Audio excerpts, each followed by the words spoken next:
Hello everybody and welcome to the first ever Patch Us In podcast. I'm here with my friend Hamish. Hi everyone. And Dom. Yo. We're here to talk about everything gaming, geek related, and movies, TV shows, anything we actually like to watch. Now, this is our first episode because we think we've got an inane commentary that everybody wants to listen to, so let's get started. Right, this is a part of the podcast where we talk about everything news related, gaming, new TV shows and movies. So let's get started with the first thing. Sony and Microsoft getting together to work on cloud gaming. What do you think, Dom? So what's happening is Sony and Microsoft are sort of teaming up now to basically do cloud gaming, meaning that it's basically streaming online games through your internet without the use of a console from Like the gist of it. So basically like the Google's sort of one. Yeah. Basically what they're going to be doing is just going to be controllers getting set. Right. I think it's going to be PlayStation. It's going to be PlayStation controllers and Xbox controllers. Okay. And it's as long as you've got a PC. So that is a good one sort of fair. So they're just trying to replace consoles then? Just try to get in front of Google's Stadia console or Stadia app. Yeah, but it's hard to sort of do that as well with the amount of broadband speeds and that you need to sort of use from that, because we've seen that obviously today with testing speeds for the Google device, and it's hard to sort of do that, especially when their mainstream focus is in America. What speeds are they talking about? Is it normal speeds? Are we talking Well, they're like talking gigabit? high-end fibre optic sort of speeds you're going to need to use. You're not going to get that. Well, you even get that really in the UK. Well, I apart get from with Virgin. 350. So are we talking? I would say 20, 350. 30? Well, 350 would easily get you the 4K sort of when they promise 60 frames per second, but You don't get anywhere near 350 a lot of the time anyway. So you're always going to get like lag. Yeah. That's big worry with this. Like, I just want to put on a console and play a game. I don't want to worry about whether my internet's playing up or Virgin Media is down for maintenance. But we usually have that issues that you have with like PlayStation and Xbox currently with it. If your internet's down and you need to do an update on a game, or you can't play certain games because it needs to have an internet connection, we kind of sort of live in that at the moment, but we've just got the hardware to sort of take up the space. So they're trying to think, alright, if we take that away, then it make it at least a wee bit aesthetically maybe look empty. But the modern world is a nightmare. but that's where the issue sort of lies as well. Like, if you're taking away that part, people like to collect things like yourself. You like to be physical. like, I like to have physical copies of games, consoles, whatever it is, and it's hard to sort of have that as a sale to people that are like our age, that grew up all the way up with like consoles, Nintendos and that. You're not purchasing anything physical. You're just buying your right to play that game. But like Hamish yourself, like you sort of play PC gamings and that. Like, is it Steam you use quite a lot? I use Steam, and even on the Xbox and the PlayStation, I'm more of a digital kind of guy. I just like the convenience of being able to just, put on your Xbox, put on your PC, whatever it is, and just choose a game and go ahead. There's also the space saving aspect. If it's a game, really special, then I'll maybe get the collector's edition of the stuff with it. But even these days, you don't get a manual in most games, and you used to just go to the website, go to the shop, getting a new game and reading the manual on the way home and that, getting excited about it. You don't even get that anymore. But no, you don't even get the full game on the disc anymore. Or you get a download code for the game. Yeah, basically the disc will just take you to. It's just like a license on a disc to download the game. Yeah, my collection's full of empty discs. Yeah, and that's just something that we can't really avoid, the size of games these days. You couldn't put it all on a disc. Yeah, for the most part. But a lot of them like Blu-rays are sort of like they've been going up and up with space taken from it. I mean, you can't really even get SD cards sort of to put in the games and that, like they were trying to do like years ago. But like SD card format games. Yeah, they were trying to do that. Like what the Switch has got. The Switch sort of had to do. The Switch has got cartridges, but they're just SD cards. They call them cartridges. They're just SD cards. Basically SDs. But then they try to turn around and you can make it small as you want, but if you can streamline it so it's just all in the cloud, then it's easier because then you're not needing to spend money on distribution, manufacturing devices. You could just put it up in the cloud and hope that it doesn't crash. But you've seen with Anthem, for example, with even a game like that if too many people are online at that, the servers just crash for it. If it's not maintained properly, if it's not a slow gradual build rather than just here's a game, there we Yeah. are. Because like you The never know what infrastructure has to be there, doesn't it? Like Yeah. you can't just start a cloud gaming. Well, I think that's why Sony and Microsoft's getting together, because Microsoft has all the technology for it. They're obviously a huge with Xbox technology. Live. Yeah, Xbox Live, but the Microsoft, the company above Xbox, is humongous. Has so many parts in tech. There's so much money to put in R&D that Exactly. like Sony just wants to take advantage of that, because part of the story is that it's not Xbox and PlayStation, it's Microsoft and Sony. Yeah.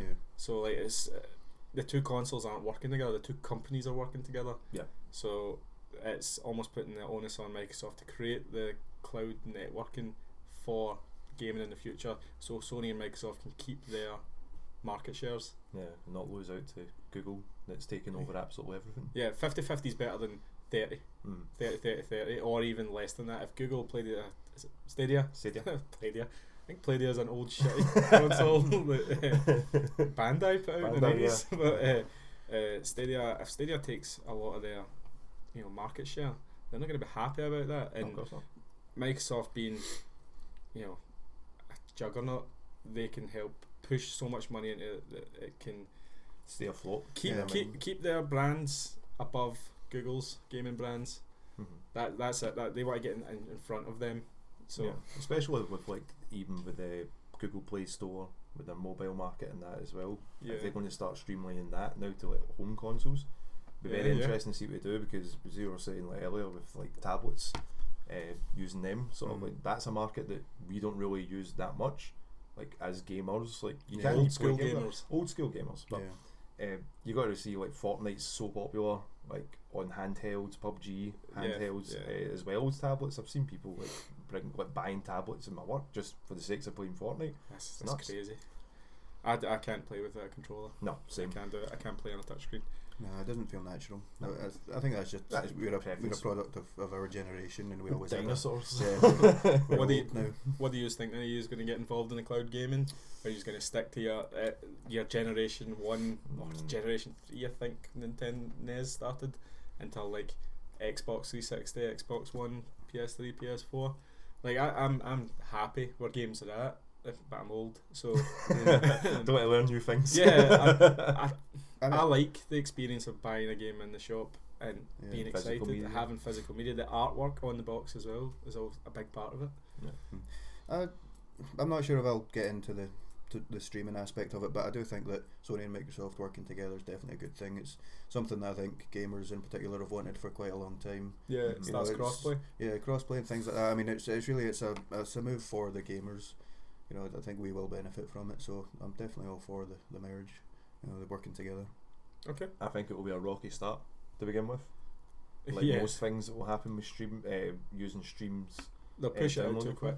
Yeah, it's more just as long as everyone can sort of catch up. I mean, you know right now that the UK is sort of getting their 5G push for it, which is Yeah. good for it. And a lot of places that couldn't get internet can now get internet. And Yeah, acquire for rural that. places, especially in Scotland Yeah. and Northern England. Yeah. Yeah, like you have places that are miles into like countryside, Yeah. and there's not fibre internet out No. there, and there's a And lot of the people. world probably won't be. Yes, Scotland's so widespread, like the population's so dense in certain parts and so spread out in other Sparse, yeah. parts. In the Highlands, you don't get good internet, in the No. islands especially as well. Yeah. So 5G would be good out there, but for this cloud gaming, I think it'll turn off a lot of older gamers.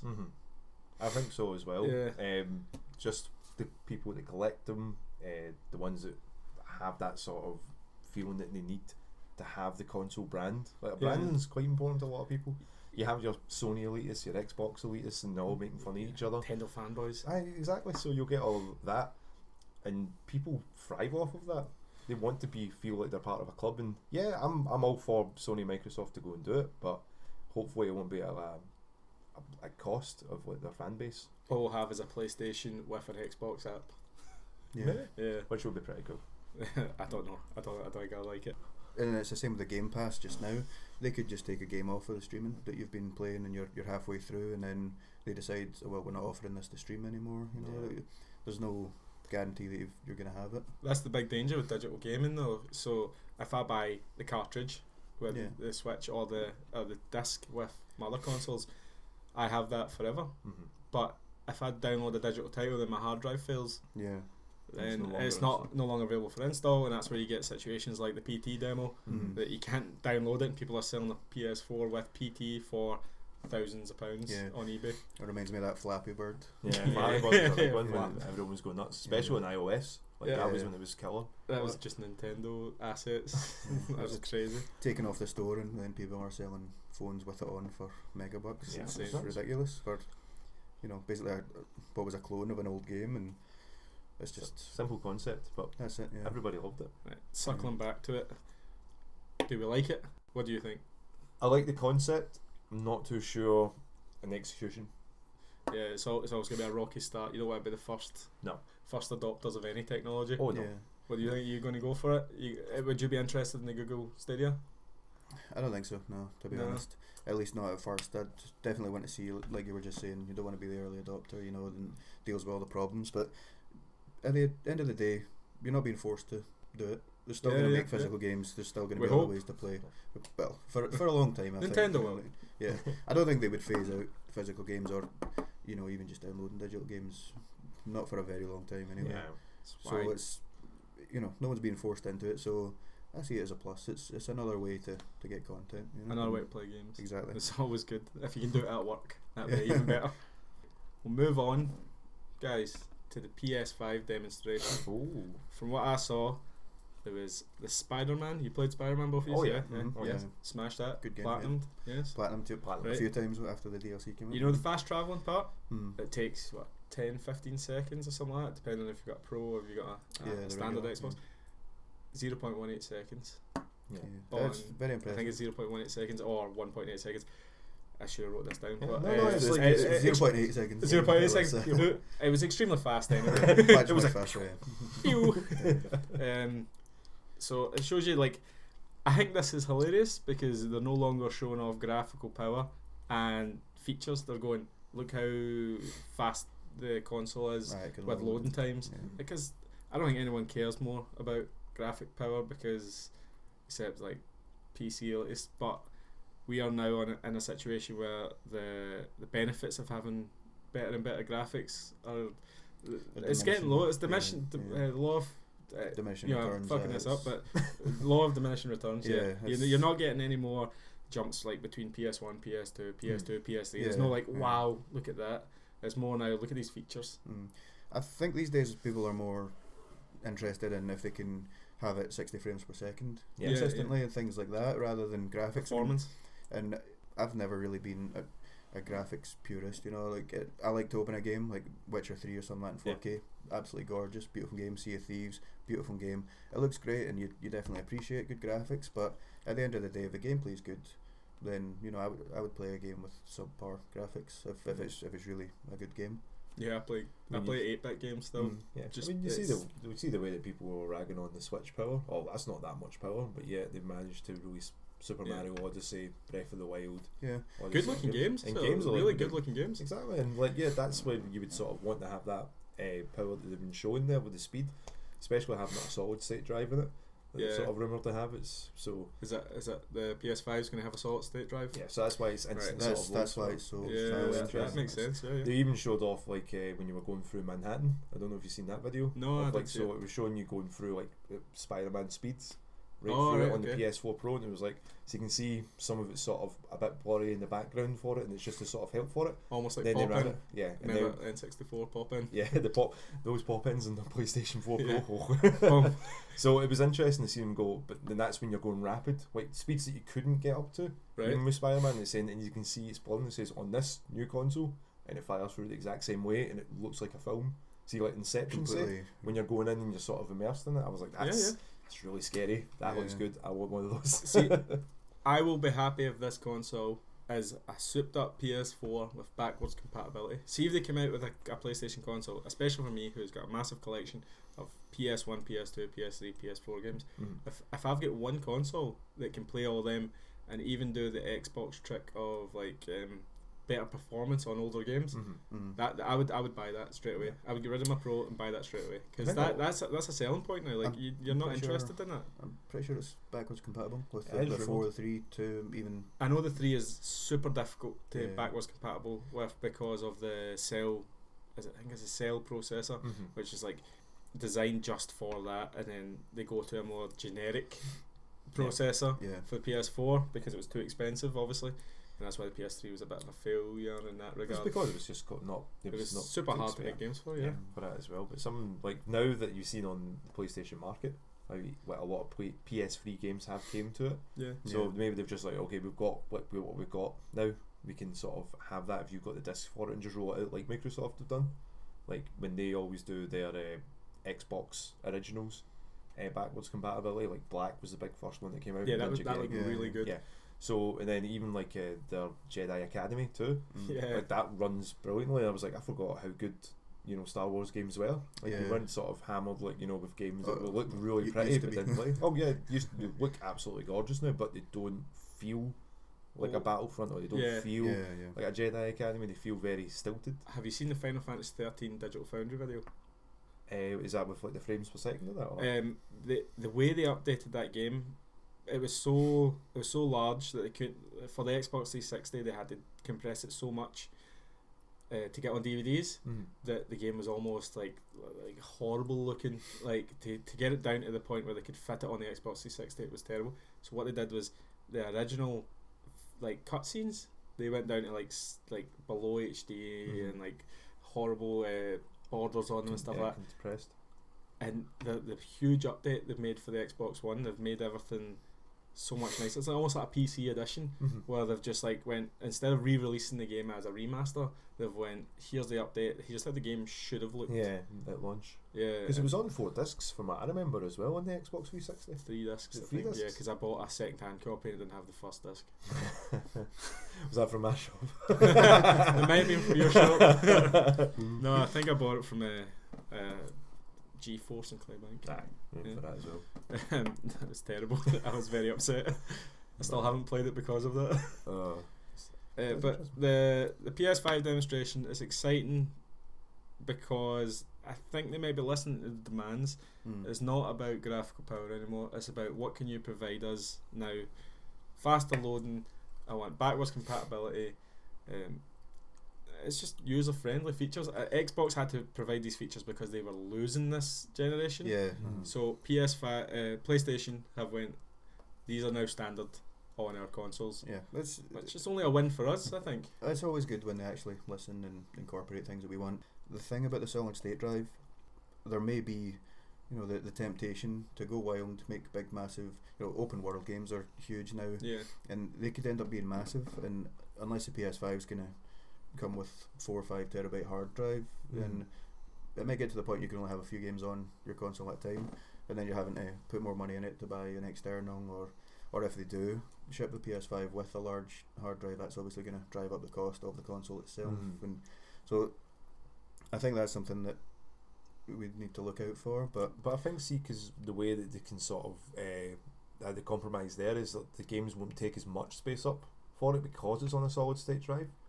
From what from what the rumours I've heard from it is like they can compress it down basically into like a zip file, and then once it opens on the game, it would sort of have the speeds that you're looking at. Wow. But it's all just sort of rumours, because again, you see what it's like for your Xbox One X when you how much space that takes up. I mean, what are you on now? 4?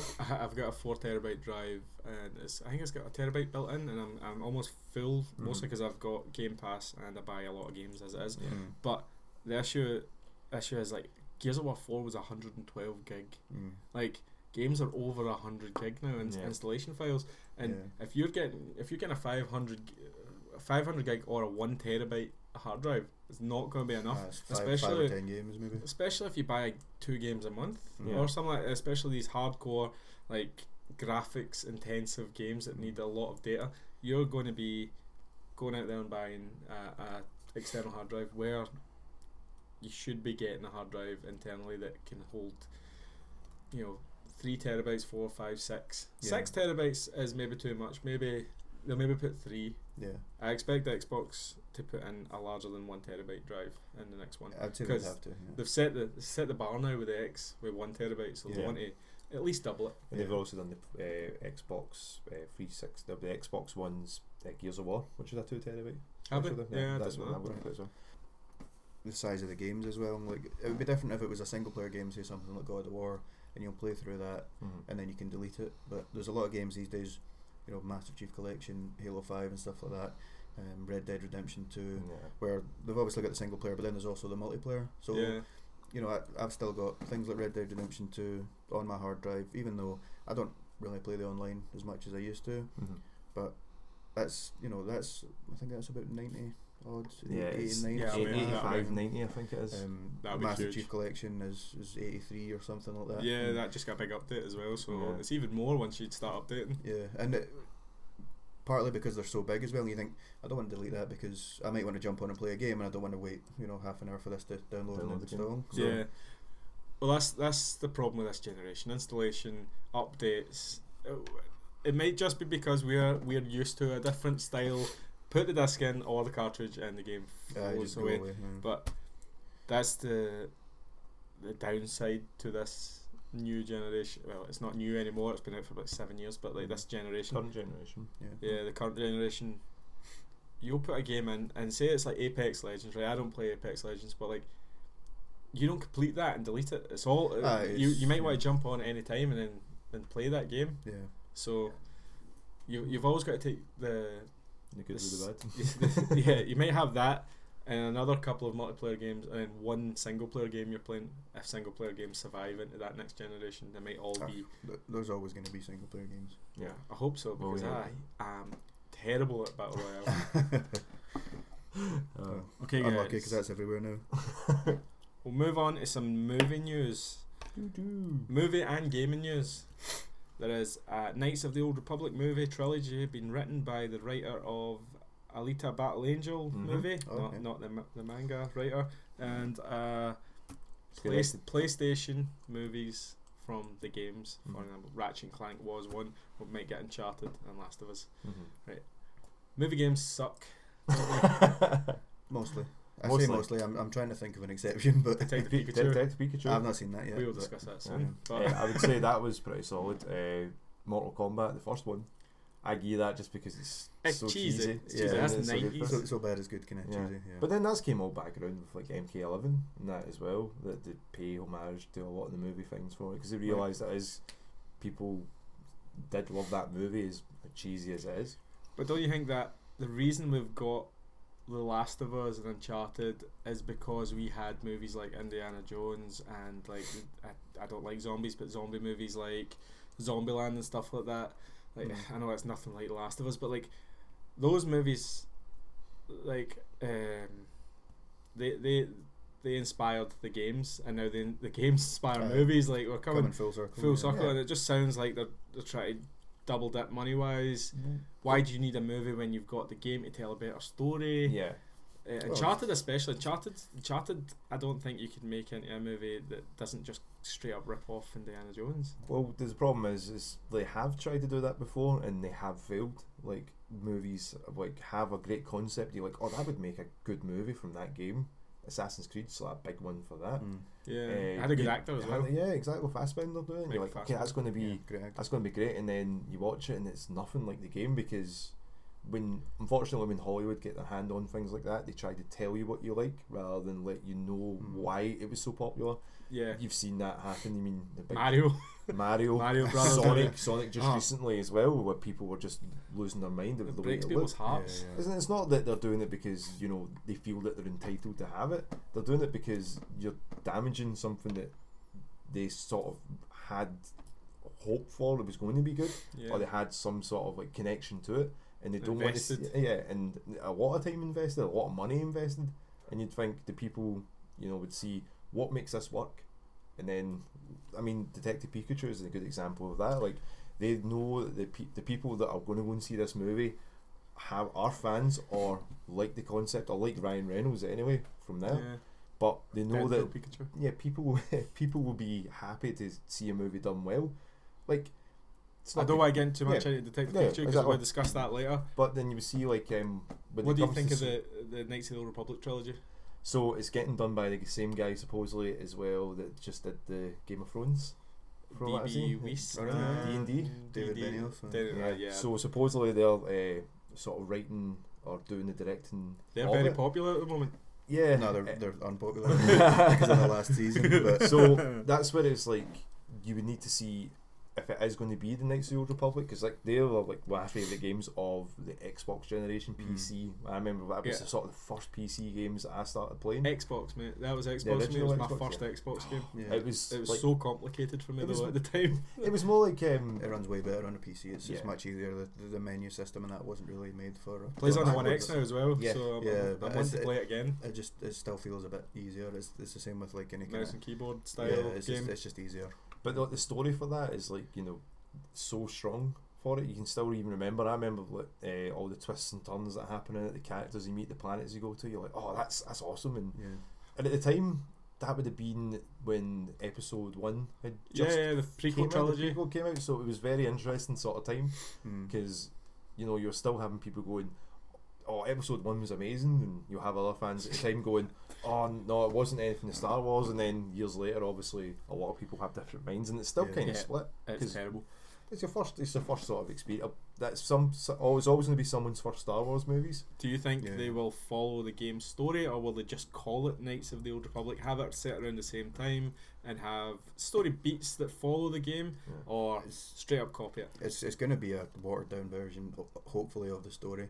But you could never, you know, a game that expansive, you could never put that in a movie, obviously.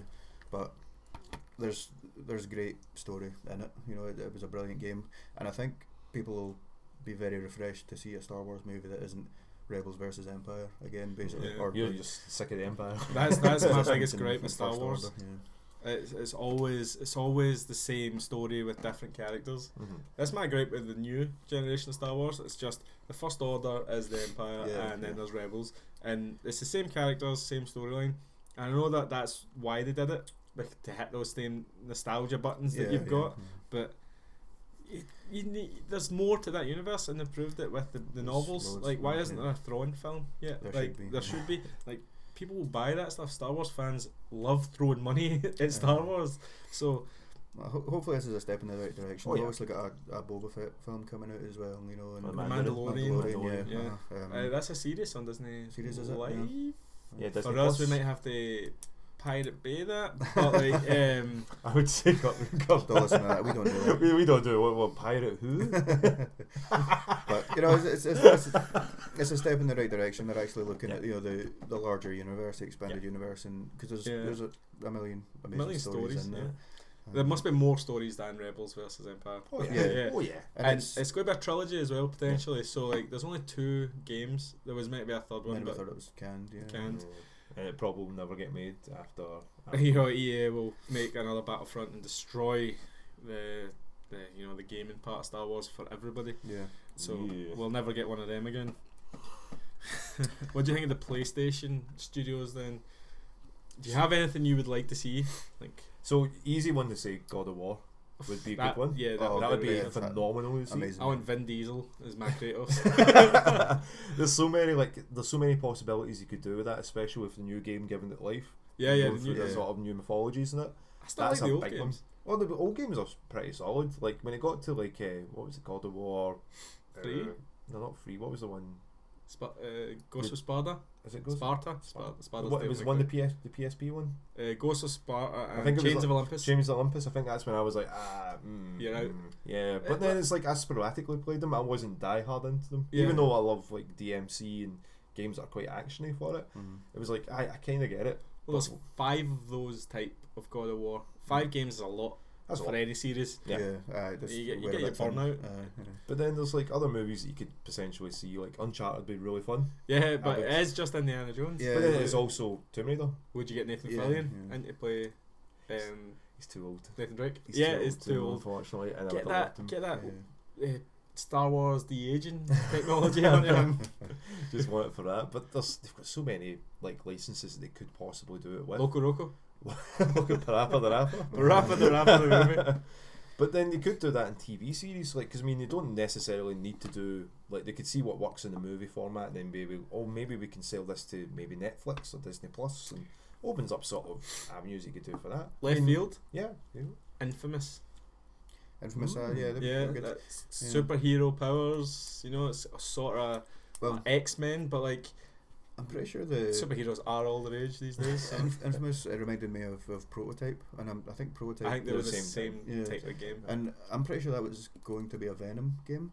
A Venom game? Yeah, like a lot of the powers and stuff like that he Makes has sense, are, yeah. are very, I need to play very that game, like- then. And I think, you know, after the old Spider-Man games on the PlayStation 2, they were thinking, let's make a Venom spin-off, and then I don't know if they lost the license or that, but I mean, you can basically play that and just imagine Venom. being You like- are Venom. Yeah. Yeah. You are Venom. We are Venom. We are Venom. See the thing about the Uncharted movies and that though, you know, as you touched on earlier, you could literally just call that anything. You know, it doesn't need to be called Nathan Drake, you know, but by doing that, they're obviously touching on the gaming audience, and also people will see the trailers and go, oh, Yeah. it looks like an interesting movie. Like You would Dom was see saying it as just well. because it's Sony. Yeah, Yeah, just because you've played the games, you will go see it. it's just like Dom was saying with Tomb Raider as well. You know, it basically could be any film. It's, you know, and it happens even with just Hollywood movies as well. Die Hard 4, just an action movie. It just, you know, they happen to have Bruce Willis and call it Die Hard 4, but that could have been a standalone movie. But Yeah. you make more money if it's a known franchise, and Yeah, they make money off the Yeah. name rather than the Yeah. substance there. But And- then you got to know the audience. That's what the issue is. If they Yeah. don't know the audience, then they're not making money. They're just throwing money away, and you're just annoying the fan base from doing it as well, because they'll just look at that movie and go, "Oh, you remember that when they tried to attempt to do that?" yeah. Yeah, fan bases can be harsh on Twitter now. Yep. Like, Look at what as Paramount. Sonic. Yeah, as Paramount Sonic. getting absolutely through a ringer for that. Yeah. And I mean, rightly so, if I'm going to be honest. Yeah, that was that. But yeah. That version of Sonic, I will touch on this later, has never appeared in any other media. So why make a new Sonic for Yeah, a film? Right, this is our film section. What have we seen lately? What are we excited about? What is good in the cinema? I've not seen Detective Pikachu, but you guys were saying it worked well, and I think maybe part of that is because, you know, unlike Uncharted and things like that, you can't just have that movie and not call it a Pokemon movie. You know, Yeah. it is Pikachu. You can't just change Nathan Drake's name and make it the same film. Like Yeah. if you were to make a Detective Pikachu movie, so people would just be like, What is that? what is this? But you know, they've done that well, because it's a game that could transition into a movie, and it's just obviously got the fan base, and Yeah. you know, as Yeah. you were saying, it's Well, it's also because Well like done. there are a bunch of games as well with Detective Pikachu. Not a lot of people would know. Like it's basically like an Ace Attorney not murder mystery, but sort of detective game. all I right. heard Well, it's you're not one- very good. It's very simple. It's like baby's first detective game. Right, okay. Basically, it's nothing. You know, that you're going to be, oh, how do I figure that out? And you're playing like, you know, a Pikachu that just, you know, talks. And a lot of people, you know, That's all I need. that's all they need, and that's what you need to move units. You're going to put Pikachu on it because Yeah. he's the, you know, he's He's in the the- anime, he was in the TV, like the It's the movies face and of the franchise. stuff. Face of the company, of the Yeah. Pokemon company. Face on the plane, literally. Yeah, literally. So when I heard about this, I was a bit, I don't know, like a live action Pokemon, because you think live action, anything that's computer game related, Yeah. you think Super Mario Brothers. Yeah, we've been burned Disaster. before. You think absolute, like, you know, and with Nintendo, you're very, yeah, it's not really Nintendo, it's more like PAL, Pokemon Company, and Pokemon Company, but Nintendo's got like a big stake in it. Yeah. They obviously can influence what happens with that series. So they They must could- have signed off on this yeah, film. they'll be like that. As long as this doesn't affect Sword and Shield, Yeah, go ahead, go nuts. mate, I think it will. It will make more older players see like our age, 30-ish. Ugh.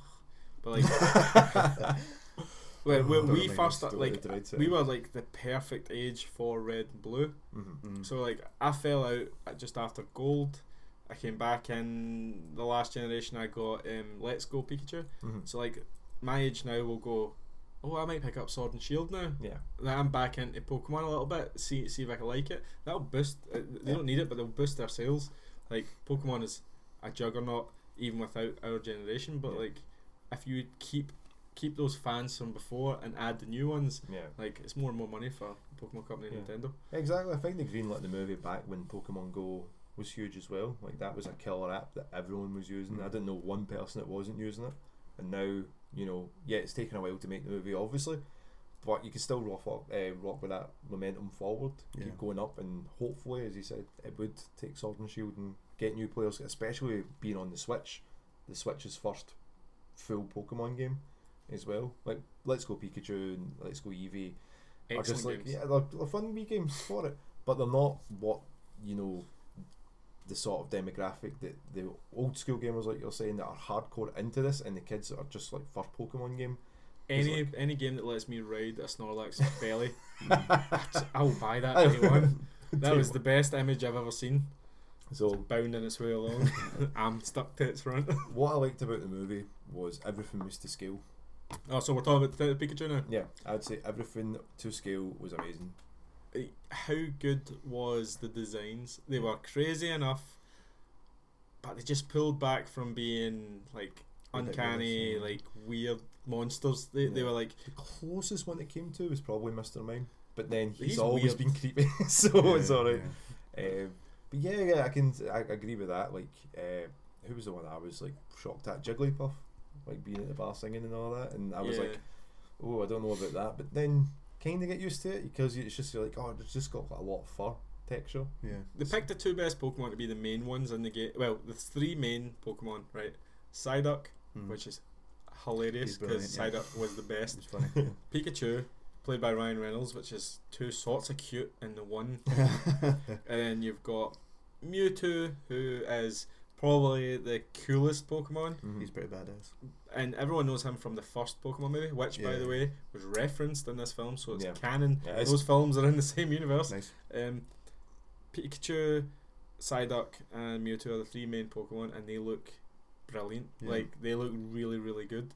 Like, I thought we were going to get some like bad CGI, some like cartoon looking, like not Roger Rabbit, but like something like animation, but they look like real beings, real things, Yeah. and 'Cause they I was interacted, totally so- shocked by it. Like, and it wasn't just them; it was also the background characters.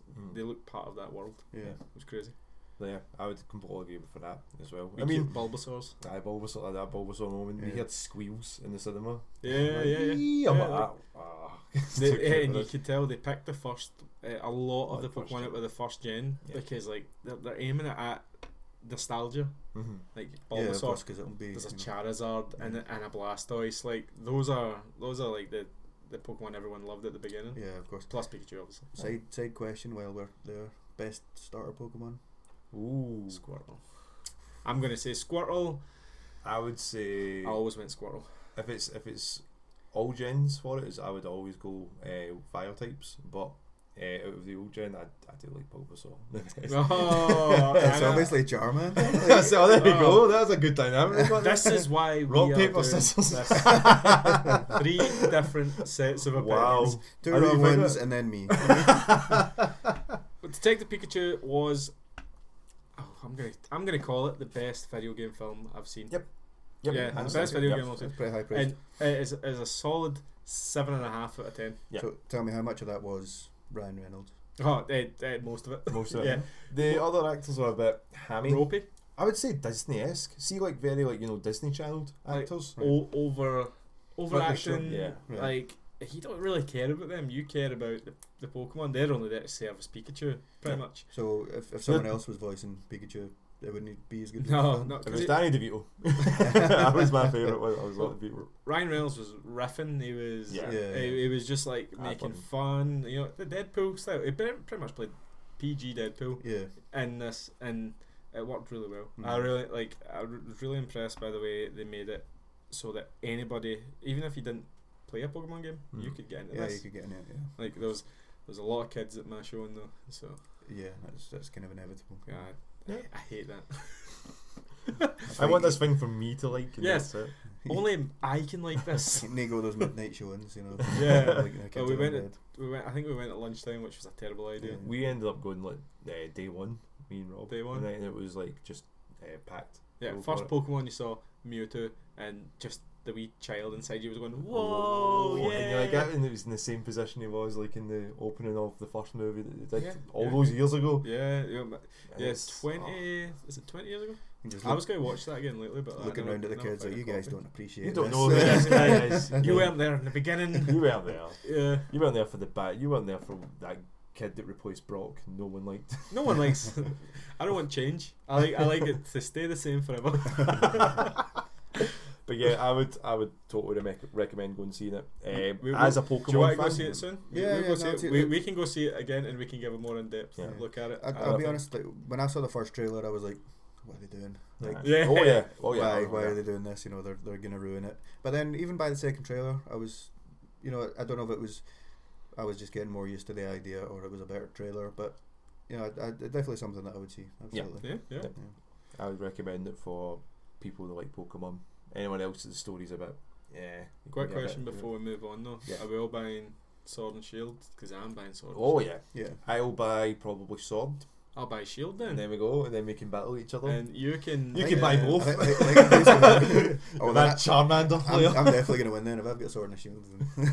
You can buy the one that comes out like the yellow, like the Yeah. the special edition one. You can buy the Mace. Mace edition. The other big film that was out the last couple of weeks was Aladdin, live Yeah. action remake of the 1992 masterpiece, The classic The classic. the best 90s.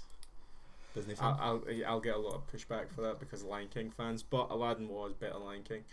That's a tough one. That's really tough. I saw it last night, Mhm. and you were there, Hamish. What did you That think of wasn't it? last night. That was 2 days ago. That was 2 days ago. It was. I don't many keep days ago. track of time. I liked it. I did like it. Overall, there was. I think the main letdown was Aladdin himself, the actor that played him. It's pretty weak. Mina Masood, I think his name is. Yeah. He was just a bit flat, and you know, he was a titular character, so you kind of expected a bit more. But you know, the other performances definitely made up for it. Jafar's actor was trounced on when the trailer came out as a guy who didn't live up to the cartoon version, which is Yeah. true because the cartoon Jafar is better than Scar. Uh, He's better I than don't know. Scar. I love them both, to be Yeah, honest. he's so evil, and with Iago, which Iago played a role in this, but he obviously wasn't voiced by Gilbert Gottfried, Gottfried. yeah. It might have been. I mean, it might have been, but like, No. he didn't have a speaking role. It was more just being a parrot. Aye. But yeah. he was actually really good as Jafar. Like, I enjoyed Oh, his aye. performance. I was Yeah. shocked at that. I was really like, wow, he's actually like a realistic Evil bad guy. Yeah. Yeah. Like he's wanting to have the power. Like his intentions, like his progression through the movie, like him getting more power hungry makes more sense Yeah. in this movie than it did in the animated one. Yeah. But the animated one had more. It's because you can do so much more with animation. It's easier to, you know, have that sort of come across as evil looking. Mhm. Yeah, big eyebrows. Big Yeah, eyebrows, big yeah. eyebrows, Yeah, big yeah. stuff. Like, Yeah. Oh. No one saw your face there, except if you're watching YouTube. oh, It good, was but I did the it. best. So Plug the YouTube channel. You want to see Do Dom's it face? now. Not for Dom's face. We'll cut that bit. No, I thought he did a good job. He did a good job. Sultan was a bit, you know, the Sultan character is just there. He's a side character. I wasn't really kind of him. See the actor, Naveed Negaban, brilliant actor. But You practiced that name. I was definitely did. because But again, he's, we were saying he was in yeah, Homeland and stuff like that. In He's been a Homeland, lot. yeah, in Legion season 2, he plays Amal Farouk, the Shadow King, the Yeah. big X-Men villain, and he's phenomenal in that. He's really good. But Sultan, it's not exactly a meaty role that you can really show off anything. He's not a background character, but he's pretty one-faceted. You know, it's There to service Jasmine. yeah, it's just part of the story really that needs to move it along. You know. Yeah. And you can consider what he had to work with for the animated one, where he was just like a oaf. Oh yeah, Humble it oaf. was even worse than the animated Yeah. one. Yeah. Yeah, the actress that played Jasmine is getting a lot of grief online right now because she's not actually Middle Eastern, but she was actually What? very good at it. Her Naomi name's Scott. Naomi Scott. Naomi Scott, yeah. She was the Pink Ranger in the Power Rangers movie that I liked. That was only out like a year or two ago. Oh, so Yeah, she yeah, is. yeah. That film was surprisingly good for a Power Rangers film. Yeah. It took a lot of like quiet shots. I don't want to get into it right Yeah, now, but yeah. it was a good film. She was really, really good as Jasmine. She Yeah, played a She was strong, brilliant. Yeah. strong character. She was much better than Aladdin. Oh yeah. Like, see Yeah, if you called that's this, see if you called this Jasmine, that would be much better because Mm. it was more about her. She was trying to prove that she could be a leader. Yeah. She cared had about people.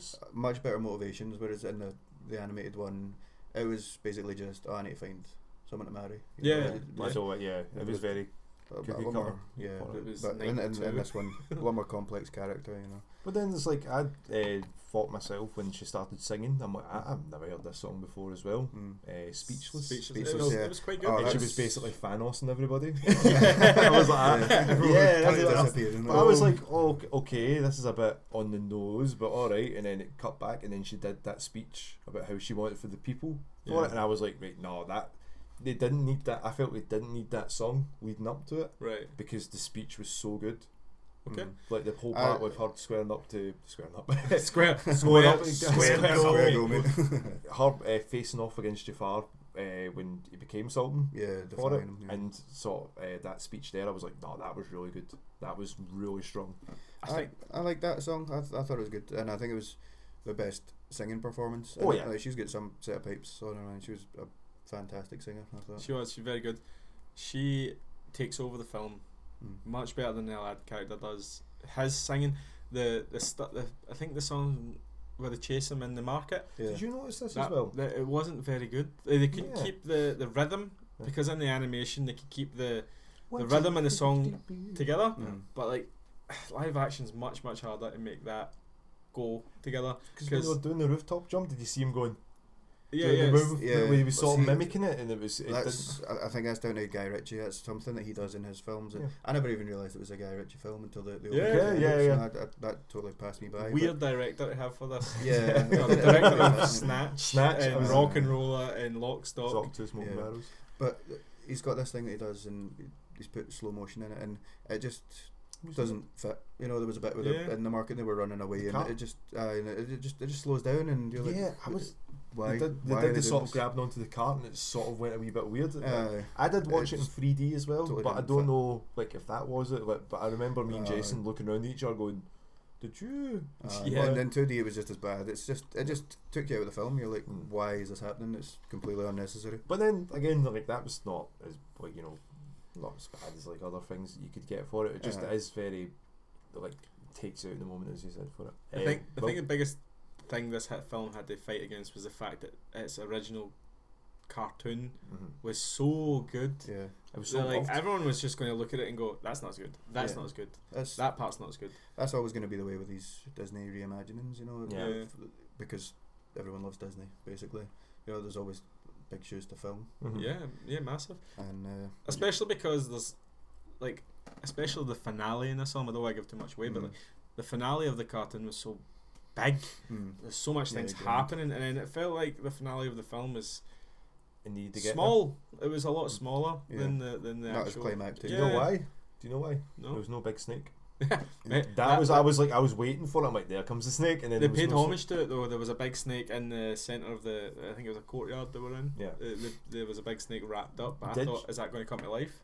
Did you like the fact when he wished for the sorcerer, like power, Yeah. that they played Friend Like Me, but all evil for it? Really? I never even That noticed. was never I was noticed like, wow, that's really Yeah, that's cool. really good. Yeah. It was also the fact like the carpet. See when they were outside, sort of discussing the wishes and all that, was building sandcastles. Yeah. Did the you carpet- notice- the carpet's brilliant? Did you notice Like, he was MVP for me? Like Yeah. carpets like for that. But he built a sandcastle, balloon and he was carpet. like, hey, and then it cut back to him later on, and he built the Disney castle, and Yeah. then threw the sand over it, and it did the arch. I was like, saw that. that's I saw cool. that. That's cool. This was- brings me to the most controversial part of this film. Controversial. Controversial? The most talked about part is Will Smith as a genie. Yeah. Because It's- another big shoes to fill. Mhm. Our departed Robin Williams. Yeah. He made that role his. When you think of Aladdin, you think of Robin Williams, pretty much. So, Yeah. what do you think of him as the genie? Dom, I felt he was just explain So to audio viewers. audio viewers audio of listeners. So the meaning from that yeah, he just did something different. That's true, but he Dad just bod. he was just Will Smith, Nothing like. But then it's hard when you've got pop culture references and fourth wall breaking moments and that. He did it once at the very start, I think, of like when he came out, and then that was it. And the rest of the time he was just lifting weights, which I was like, Yeah, he what? was, That he a was bit strange. swole genie That was Yeah. a this bit out time. of place, yeah. Yeah, but then like the only thing, like they gave the genie more of a reason to turn and to be free for it. Yeah. But I didn't get the Give him whole a love interest. Yeah, but then that's the thing, like, be free. I was like, alright, he's going to just do like that, but then they just went, be free and be human. You're like, wait, Yeah. what? That was different from the cartoon because being free was just you're a free genie, Yeah. rather than if you like wish him to be free, it becomes a free human being. He's literally just loses his powers, basically. Yeah. Yeah, that was very bizarre. And definitely not making a Return of Jafar, No. which was awful. Unless they're going to pay Will Smith big bucks. Bringing Homer Simpson. Dan Castellaneta, Dan Castellaneta, who is a really good voice actor, but is not Robin Williams. He's not a genie. He's not a genie. No. I liked Will Smith. I thought he did a good job. Like, Yeah. I think he struck a good balance between being the zany Robin Williams type, but also making it his own. Mm-hmm. And it couldn't have been easy to do. You know, don't envy him, because I think it's like we were saying, when you think of Aladdin, you think of the genie. You know, and yeah. I think him of the rest of the cast had the hardest role to fill. You know, to live up to. But I think he did it well. You know, the genie parts were complete CGI. I thought they would have used his face, mocap or anything like that, but 100% CGI. Really? Yeah. That makes you think differently on that guy's, the Aladdin actor's performance. Yeah. Because maybe he it was literally just had- acting to thin air. Yeah. Or like a melon tennis on ball. a Tennis on ball. a stick, you know. But That's how they usually do it in the business. also much easier job for Will Smith. You know, just Yeah. sit back and be like, that's looking good, guys. He just got paid to What- be in a CGI like studio. Yeah. What did you think of his singing? Not his rapping, his singing. Arabian Nights. I was like, oh. It took me out a little bit because he put on like an English Yeah. accent when Yeah. singing, and Oh, I just really? wanted Fresh Prince of Genie. Yeah. I just wanted him to, Genial. yeah.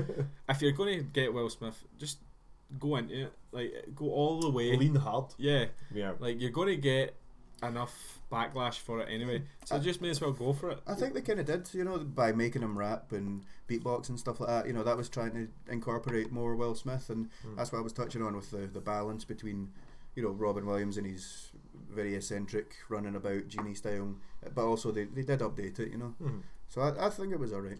Did they have a gay joke in that? A gay joke. When he said, like, I could make you a prince, and then he pointed and made a prince for him. Was that a gay joke? No, it's Yeah. just I think I was just explaining the grey area of wishes. Yeah, Like, I'll make you a prince. make me a prince. How you could literally make a prince out of thin air, For him. but Yeah. So like they've Prince been, the singer. well, no, it was an actual R.I.P. prince guy. Yeah, but I was like, expecting a prince joke, like when he was dressing him up. Yeah, you know, I was should just have got him in the purple velvet, you know, like, Purple Yeah, Rain style. yeah, I thought yeah. that would have been curly hair and Yeah. stuff like that. Yeah, that would have made a lot of sense actually in that film, but maybe Yeah. they weren't going to go missed for it. opportunity, but But then it's because, like, I think they were trying to make it, as daft as it sounds, more realistic, more aesthetic to Arabian culture for it. Because, like, everything, like, you Yeah. know, from the dresses, the art design, everything looked more authentic, but did look more. There are no tigers in Arabia. No, not. But then there's that one. Raja. Did that's you not what's watch the film? That's what strikes me as like Aladdin is like a mixture of India and Yeah. in like the Arabian Peninsula, so that's why there's like Tiger and Jasmine and that sort of thing, and then there's Agrabah, which looks like a Middle Eastern country. That's Yeah, why it's a bit it's of such a a- weird story. Bit Like, of a mix, isn't it? yeah. Yeah. But I think when Tom was bringing up the costumes, and that costume design was brilliant. yeah, They're really good. Some of the genie's wardrobe, I'm pretty sure Will Smith just brought from Fresh Prince of Bel-Air set. You know, yeah. he used to wear some pretty crazy shirts. Oh, He just that's sure. changed it into genie clothes. But What would you rate it compared to the cartoon? This will be a Oh. final rating for this film. The cartoon is a 10 for me out of 10. Yeah. It's the greatest of the Disney Renaissance era, cartoons. Would you rate it higher than, say, the last couple? What was the last one? Beauty and the Beast. Beauty and the Beast. Beauty and the Beast. It was okay. Wasn't great. So you rate it high on that? I would definitely say it was higher than that. And Jungle Book, Jungle Book, yeah. I think that's been my top rated one. Jungle for it. Book was brilliant. Phenomenal. It was The- really good. Yeah. the casting in that was Yeah. amazing. Yeah. Bill Murray. I'd put it somewhere in between those, you know. Yep. And I'd probably agree with you as well for that. What do you think about this then? Taking amazing, films that happened 20 years ago and then just remaking them live action. I'd, Like Lion King's coming out soon, and I think that live action? why do you need a live action version of the Lion King when you've got the perfect version of Lion King already? But technically it's not live action if we're going to get in that area, because it is basically the CG movie, but they it's- just call it live action. It's like that sort of, like, it's you're beating a dead horse real saying life. that. Yeah, Yeah. I try to say that, but if you can improve it, if you can do something different to it and make it more entertaining, then by all means go nuts. Jungle Book did that, and I felt that's why it's so strong. Yeah. Yeah. Cinderella didn't. Beauty and the Beast certainly didn't. I actually think they did more damage to that. Cinderella And I was boring. don't know if it was because of Emma Watson, like sort of phoning it in, Mm. really. So the only reason why I'd bring that up as well is because Beauty and the Beast has that sort of part where, like, the big scene in that is where the Beast has the rose, chases Belle out of the building, out of the castle, sorry, and then it saves her, and then that's sort of a wee redemption part. In the movie itself, because it's all CG, you don't really see the pain that he goes through, and then the animation for Yeah. him, scaring her off and all that, saying like he acts like that because it just sort of went, get out of here, and you went, all right. Right. You know what I mean? It was more like if you're doing Disney movies, if you're not improving on it, and you're just doing this scene because it was in the original. You're just doing this part because it was in the original. Yeah. We're singing this song because it was in the original. Yeah. What's the point in these? Yeah, what's the point in remaking? Not to say like, I'm not looking forward to the Lion King one, because a lot of the people that they've got in it, I'd be like, okay, that's James L. interesting. Jones. James L. Jones is back as Mufasa. Yeah. Yeah. So- that's the main role Yeah. everyone wants. Danny Glover or Childish Gambino is going to be Simba Donald. as well. Donald. Oh, Donald, who's that? Danny Glover. Danny Glover is too old for this shit. Oh, man. Danny Glover, yes. I guess is he related? I think Yeah, I don't know if he's No, related, I but he's think- Lethal Weapon anyway. Yeah. Lethal Weapon, sorry, wrong guy. Donald Glover's going to be Simba. Simba. Yeah. Yeah. That's pretty cool. Childish Gambino. I think Matthew he's like Broderick old does not want Simba. parts of this, no? No, he's got no parts. Seth Rogen in it as well. Yeah. So there's he like gonna be interesting. Pumbaa? Pumbaa or something You like think that, he's yeah. Pumbaa? But again, it's always an interesting cast. And the last time they did that, like, it was pretty solid. Lion King. Yeah. And I mean, a lot of people liked that. I mean, even when they did the 3D version of that a couple of years ago, it sold out in cinemas. Mm. Yeah. So It's, people love the Lion King. it's the second best Disney Renaissance film Yeah. after Aladdin. See, you were saying, what's the point in doing it, and it's maybe just a cynical view, but it's money. Like, there's a whole new audience that'll go and see it, and it'll be their first one that they see, maybe. And then there's also the nostalgic people, Mhm. our age, that Double that dipping. was a great film. It's exactly Oh. double dipping. But maybe that's just cynical. Maybe they just want to make them better in their eyes because they've got more technology now. If you want to be really cynical, you could have those parents that suffered when they were kids, like when Mufasa died, and they wanted to bring their kids along and say, "You suffer like I suffered." That still haunts me to this day. I was in the cinema for the 3D version of it, and there was kids that were in front of us, and I was like, okay, there comes the moment of the pride, and then you see Mufasa jumping up, and he's like, yeah, he's going to make it, and we're like, oh. And then obviously after the stampede happened, he walked up, you could just hear the wee kid that said that just going, aww, aww. Best part in the That movie. makes me happy. I don't know. Sharing Sharing pain. sharing pain for generations. I was always more of a fan of Scar. Long live the king. No, it's good. You are evil. No, it's just a No, more it's a good interesting line. character. It's a good line, but That is a good, like Jeremy Irons. Who's playing Scar in the new one? oh, It's the guy that played Mordo more, yeah. in Doctor Strange. I can't pronounce his name. Yeah, that guy. Yeah, that E4. Yeah, it's that guy. I can't pronounce it. He was in 12 Years a Slave. I've not seen Yeah, it. that was a hard film to watch, but Yeah. like 12 Years a Slave, Mordo, and Doctor Strange. I should learn how to say the name. I'll say it next time. No problem. E4. Chiwetel Ejiofor or something. I don't know. I don't know. Yeah, Yeah, but but it's that hard guy. to say as well. Yeah, that guy. Okay. Yeah. Right. Okay. On to the next film. Series is John Wick. John Wick. Right. We saw John Wick 3 in the cinema, but Baba Yaga. Baba Yaga. Dom has been seeing the first two John Wicks. Yeah, I was rewatching the first. Rewatching it because my brother is a huge Keanu Reeves fan. I had never watched those movies, and I looked at him like it was Why? crazy. I don't know. I just don't have time or excuses like that. He's He not was- the biggest Keanu Reeves fan. He's a liar. Nah, that's what I was how rude. Yeah. So we filed through both of them, and he absolutely loved that. And you forget how good the soundtracks on the movies, Oh yeah, yeah. set pieces, the fights, everything. Like It's Tyler Bates. He's an excellent soundtrack artist, creator. I don't know how to say it, but the like beats for everything. When like yeah, I listen to a lot of it on Spotify. Mhm. Like the main John Wick theme is excellent. it speaks to his quietness, and then violence, Yeah. obviously. And it ramps up for it, and like everything about it, the visually, like I mean, John Wick 1 is a special package. I think if it was on its own, Mhm. it'd still be an excellent film. Oh yeah. Like, it is special all around. I think it's still the peak of the series, John Wick 1. Yeah, I think it's slowly, not by a lot, but it's degraded. You know, it's not It's stagnant, went it's from a not 10 staying. to a 9 to an 8, Yeah. if I was going to say Yeah. anything. I wouldn't say the first one was a 10. Like maybe in the action genre, fair enough. Yeah, but yeah. overall, I wouldn't go as high as a 10. Yeah, it's not going to be a film that you watch for the story. It's not going to be a Aye. film you watch for Basically, great acting. Yeah, It's action. It's like Bourne Identity series or Taken, sort of. Yeah, more like that. It's more a movie. you can Taking switch went the off. other way. Taking went Yeah. boom all the way down. See, Yeah. I was thinking this when I was watching John Wick 3. Like the action scenes are leagues apart. I think I think it's the first Taken, or maybe the second one. There's this scene where Liam Neeson's running away from the cops, and he climbs this fence. I think it's the third one. You're Well, talking Maybe about. the third one, yeah. But there's literally at least 7 or 8 cuts just of him jumping a fence, not fighting anyone. And then you're watching John Wick 3, well, any of the John Wicks really, and there's a bit of a shaky cam, there's a bit of a fast camera, because you do that in action films, you do that in fight scenes, adds to the Adds to the moment. the moment. But they're doing these long choreographed fights without cutting away. Yeah. And you really Takes you a lot of appreciate skill. that. Absolutely, yeah.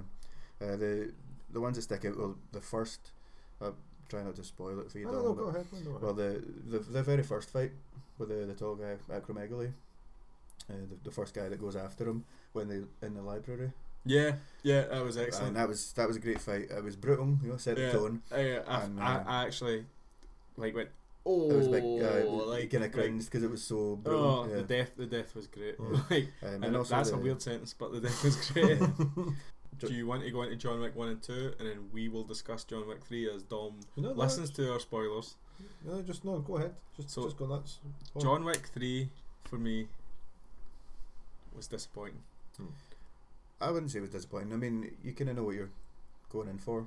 Like, I think you need to appreciate it for what it is. I think they dropped some of the better starting point, like the better structural points in the first film. Like the third film just feels like a long action scene, which I know what John Wick is. It's an action film and it's based on the choreography mostly. Yeah, yeah. But like, they never took any time between anything. Like, and some of the stuff was comedically ridiculous. Like, yeah. see the fight between the in the last like third of the film, there was a fight between two of the henchmen and him, Yeah, and they let him up and stuff like Yeah, that. that's what I was going to go with. It was really well choreographed, but it was also a bit daft. Like they're specifically trying to kill him basically, and then they just let him up, and they're like, "Oh, it's an honour to fight with you, Mr. Wick," and it's like, why didn't you just stab him? yeah. He's not got a bounty on his head for it. Is that Yeah, what they're all going after? he's still got a bounty at this time, and basically, the high table hire a group of people. That villain, the bald guy, his name is Zero. I didn't like him. I liked it. I thought he was hilarious. Those lines just came out of nowhere, though. It was just Yeah. like, we've got this really bland, boring villain. Let's make him funny. And yeah, he had some funny lines, but it just didn't blend well. Yeah, they added a lot of comedy into this, whereas the first film didn't have a lot of comedy. The second film added some comedy, and then the third film, lots of comedy Yeah. in the action scenes.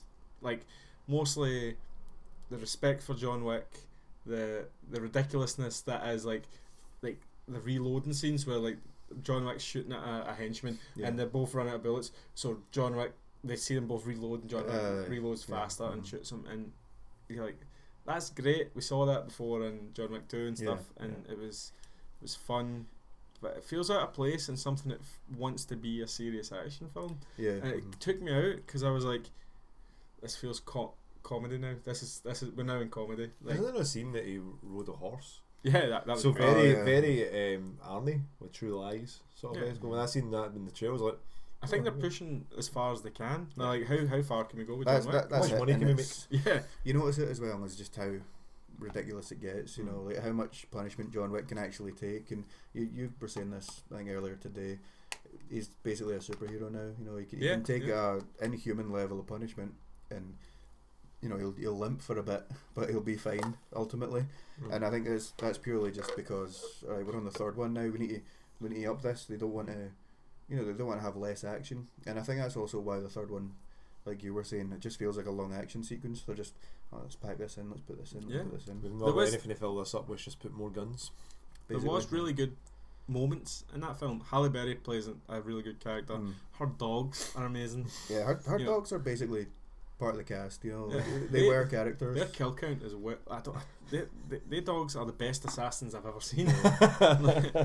But John Wick in this film, like there was a whole middle bit that didn't make any sense, where he had to go into the desert and cut off his finger, and then the end struck me because I love Ian McShane, and there was a massive heel turn at the end. Sorry, don't miss a spoiler. Like basically betrays John Wick, and at first you're thinking, oh, that's clever, they've planned this, you know, to get the high table off of their back, but then it doesn't actually. It looks as though they're not actually helping each other, and it just that came out of the blue. Came out of left field. Yeah, Not in a good way. They've set up a Neo and Morpheus for the next film. Right.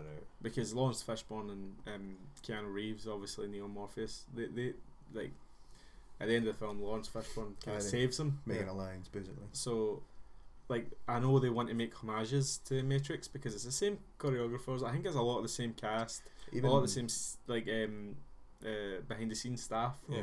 So they want to like reference it a lot. So now that's what you get. There's even a wee nod where I think it's Ian McShane or Sharon, the concierge at the front desk. He asks Keanu Reeves, he asks John Wick, what do you need? And he says guns, lots of guns. And that's going back to the Matrix scene where they're in the rows and rows of guns shot up. Yeah, I want to watch the Matrix again. Actually, yeah, I might watch it tonight. That's good, demo. But it was still a really good film. I say really good, and good is less than great.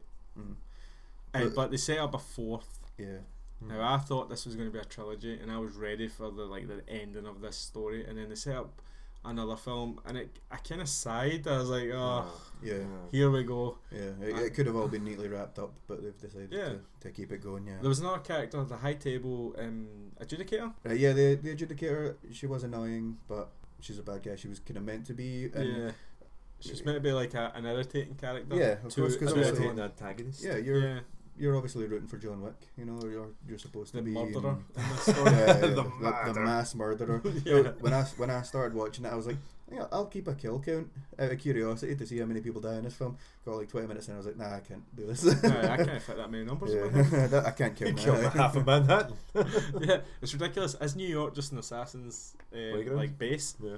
Are they all just assassins? Yeah, that gets a bit too far fetched for me. Yeah. And you saw that it touched on the end of the second one when it becomes excommunicado, when it gets announced and everybody turns their head, and it's like, well, is New York City literally just a city of assassins? Like, it's went comic book so far. Like the first John Wick wasn't that comic book, and then like when they added more lore to it, it's become a graphic novel. Yeah. Like there is a graphic novel version of John Wick. Yeah, it's probably really good because it suits that kind of that world.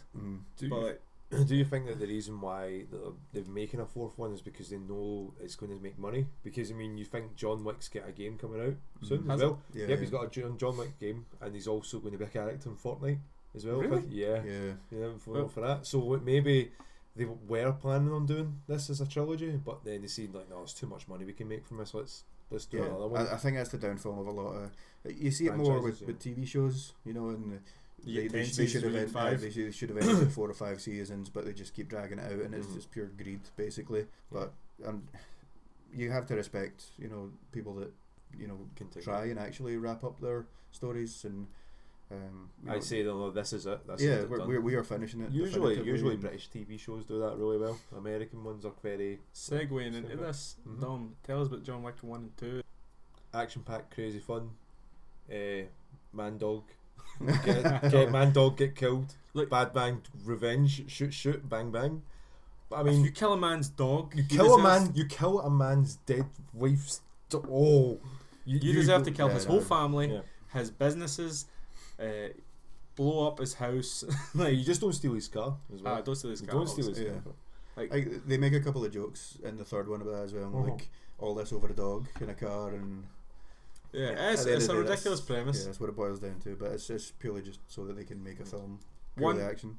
One is pure. I see it as pure John Wick. Yeah. Two is a little more ridiculous. But then the action scenes, like the dance floor one, like is it France? What that one? What was that one? It's Italy. like in Italy. Italy. That was great. That was the music in that bit was amazing.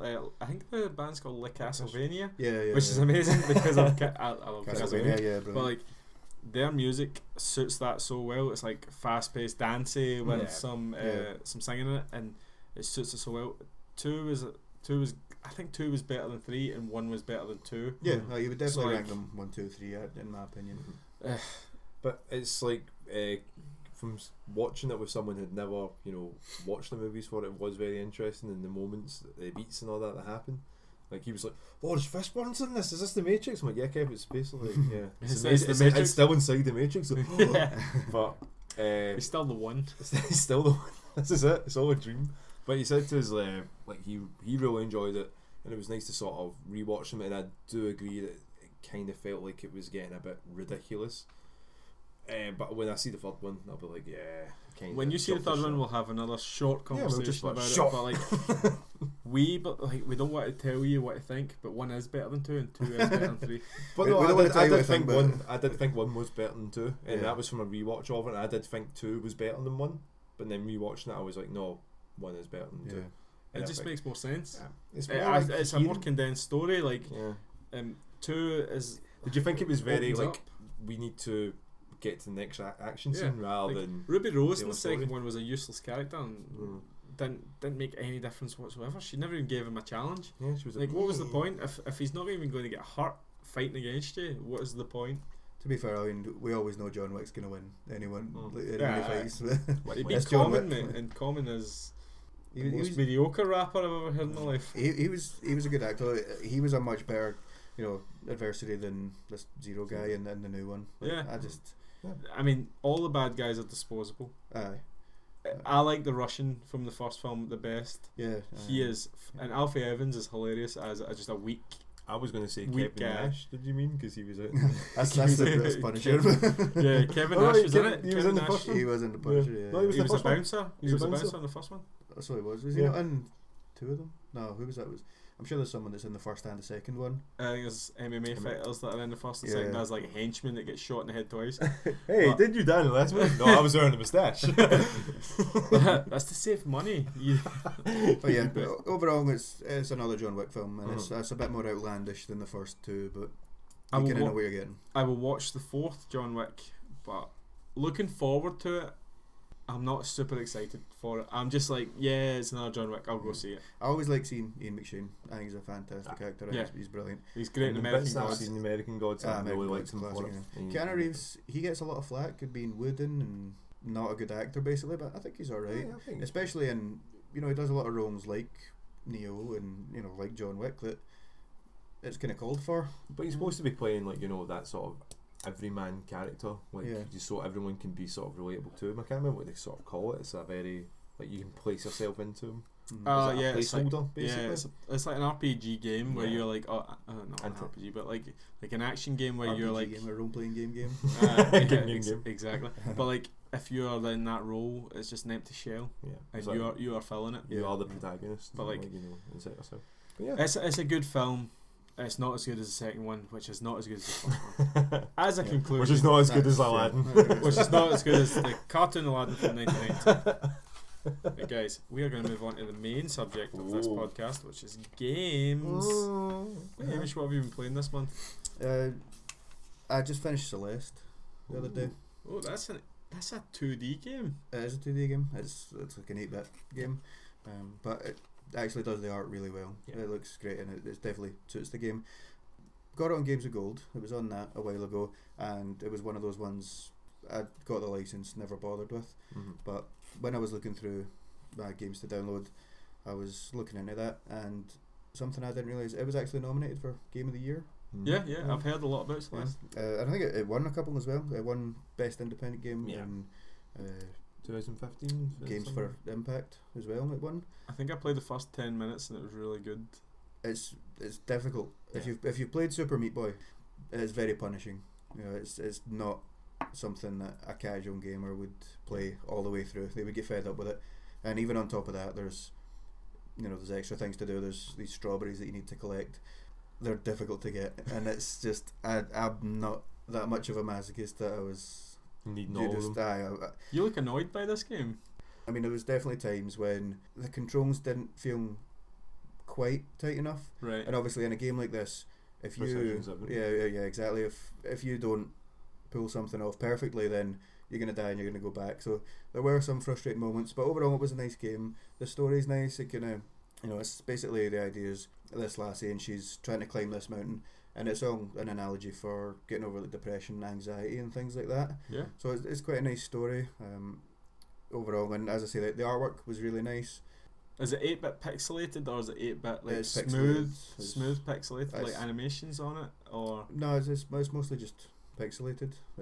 And you get different powers, don't you? And you can like you get a float, dash basically, and a dash, and you can grab onto walls and climb up. And then later on in the game, you get a power up, so you get 2 dashes, which you think, oh great, but they just make the game jumps harder to get to. How far do you think you're in? I've finished it. You finished it? I've finished the story, but would you recommend it to the group?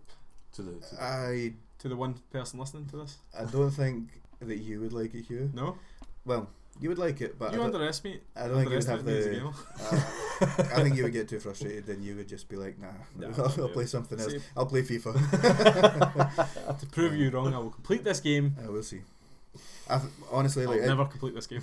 Every chapter, and then at the very end, it gives you your kill count, and I think I hit 1,000 times dying. Really? And I only went for the strawberries in the first few. And then if I had went for all of them, it would have been way higher. Maybe double that. Yeah. Even because that's obviously the harder parts. And not only that, there's B-sides as well. And you find these cassettes, and it's like a B-side, and it's a much harder level. So that sounds Super Meat Boy as well. Actually, you've got like a B-side of the world, and you go through the levels. Yeah, it's the exact same thing. I mean, it's very highly rated, but it completely flew under the radar for me until I actually looked into it, and it's I think it's 10 out of 10 on IGN, 93 on Metacritic, 94 something like that. Give it a go. It's very highly rated. So that's fun. I like my 2D games as well because they're much simpler and much more casual to play. Like you can just turn it stuff like that, you can swear. I didn't mean to say that. I was Shovel Knight and stuff. Yeah, that was the idea that I had. Like a casual game that I don't need to put too much effort into. But boy, was I wrong. It's difficult. Yes. I'm glad I played it. Yeah, definitely glad. But I wouldn't go back and try and get all the strawberries or anything like that. Like, not that much of a glutton for punishment. Have you played anything else this month? I tried a bit of there's a new. It's basically an MMO. Very much in the style of Monster Hunter World. Dauntless, it's called. Right. And it is basically a Monster Hunter clone. Down to even the weapons are very similar. I've not played it a whole lot, but there's promise there. It looks quite nice. It's very similar to Fortnite graphics, and the gameplay's smooth. Much like Monster Hunter, as I say. MMO, so it's free, but you always worry with MMOs, can I actually get anywhere without spending any money? Yeah, have you spent your money yet? No, just cruising. Just taking the free trial. Seeing how it would feel. I say free trial. It's almost like a free trial because you get to a certain point and then there's always something. A wall. Are you going to grind your way through that? Yeah. Dom, what are you thinking this month? What have you got? So MK11, Mortal Kombat. MK11. Finished Ronda that Rousey. Yeah, finished that a while ago, and I'm still sort of playing through Devil May Cry as well. But with MK, like best playing Mortal Kombat game ever. Really? Yep. From 9 and 10 were excellent. 9 from better. I feel the game so tight in this game. You can probably add justice to that series as well because it's the same engine. What I would say, possibly the worst story.